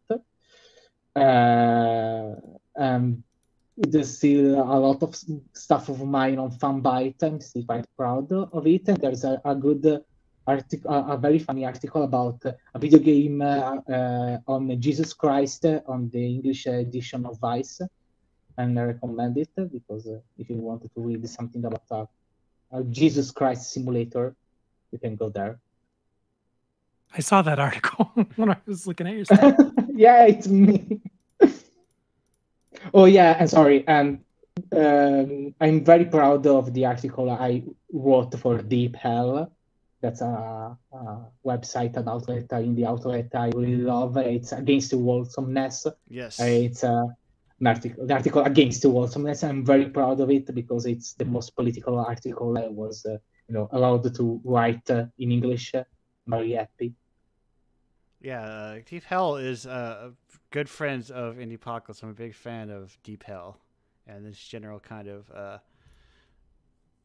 writing where people can just kind of write whatever they want to write still, It's just, it feels like the kind of outlet that there should be more of in games,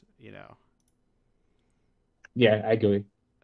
Big fan generally of Deep Hell and this kind of gonzo or gonzo adjacent approach to games coverage. But yes, and I'll say Indiepocalypse.com is where you get Indiepocalypse. You can actually buy it on that site now. I finally went through the effort of updating all of them so that you can actually purchase all 41 issues of Indiepocalypse from the damn website. You don't have to go through any other itch or anything. It's just you can go through itch too. It's convenient, but it's nice to have something sellable through your website in case. I should do that. Yeah.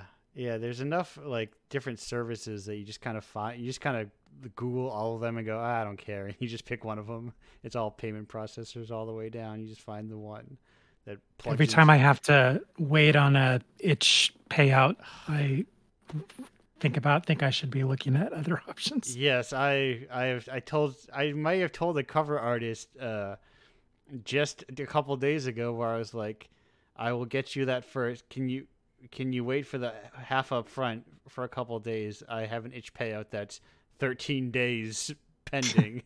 So I should be getting it any moment now. But yeah, as compared to Patreon, which gives me money 2 days afterwards, or like the day after, I'm like, boy, I wish I had that money fast. Speaking of Patreon, you can sign up for the Indiepocalypse Patreon, indiepocalypse.com/Patreon. It's for $5 a month. You can just get commission games. If you're like, if you're a bargain hungry gamer and you're like, I just want the new stuff. That's the way to do it. For like $50 a year, 12 games from this like exciting, innovative people working in like the indie space. You'd be a fool not to buy it. What a deal! I know. It's like I love it. It's a true delight for like in terms of both usually I would say you can buy such and such issues and the people here will get on the show will get paid, but that's not true in this case. You could buy 10,000 issues of Indiepocalypse and no one here will get any more money except for me, I guess. But Matteo and I have been talking about unionizing behind the scenes. So no. Yeah, that's why I tell cover artists I'll pay them whatever money they want because they don't get royalties on the back end. So I'm like, I'll give you whatever you want, and sometimes they'll be like, I want $1,000. I'm going, that's too much. Never mind, I can't afford that. But so I'll recommend both European and comic adjacent. You should check out that Indiepocalypse Koosh collaborative comic issue that I put out like 2 years ago at this point, where different game developers collaborated, where I paired up with Koosh Comics to put out 4 new games from pairing up game developers and comic artists, plenty of which were like, oh, I don't know what video games are, I don't play them at all. And I was like, perfect. What that is. There is actually the way. a lot of crossover though. Yeah, Like, yeah. I do know a lot of comics artists who are into indie video games and making stuff along that lines. Yes, there is. That half sentence is where I'll end that until after the show is not being recorded anymore. But that said, go check out Mateo's writing, buy Sarah's work. All these cover artists they're not even like unofficial. They are clear endorsements to being like, you should pay these people to make art for you, and also don't tell them what to do. Like this is like, cover artists are as equal an endorsement of a person's craft as being included as a game within Indiepocalypse is. So it's like I just love art an awful lot. And while I'm in a situation where I have a little bit of extra cash to kick around, through basically the secret to Indiepocalypse is I spent a decade paying off debt. That's the secret sauce. But if you do that, and then you too can be a mildly unsuccessful game publisher. That all said, thank you for being on the show, the two of you. I love doing this show and glad to have you on it. Thanks for having me. Thank you. And then I will pull up Fubar for our final outro. Goodbye, everyone.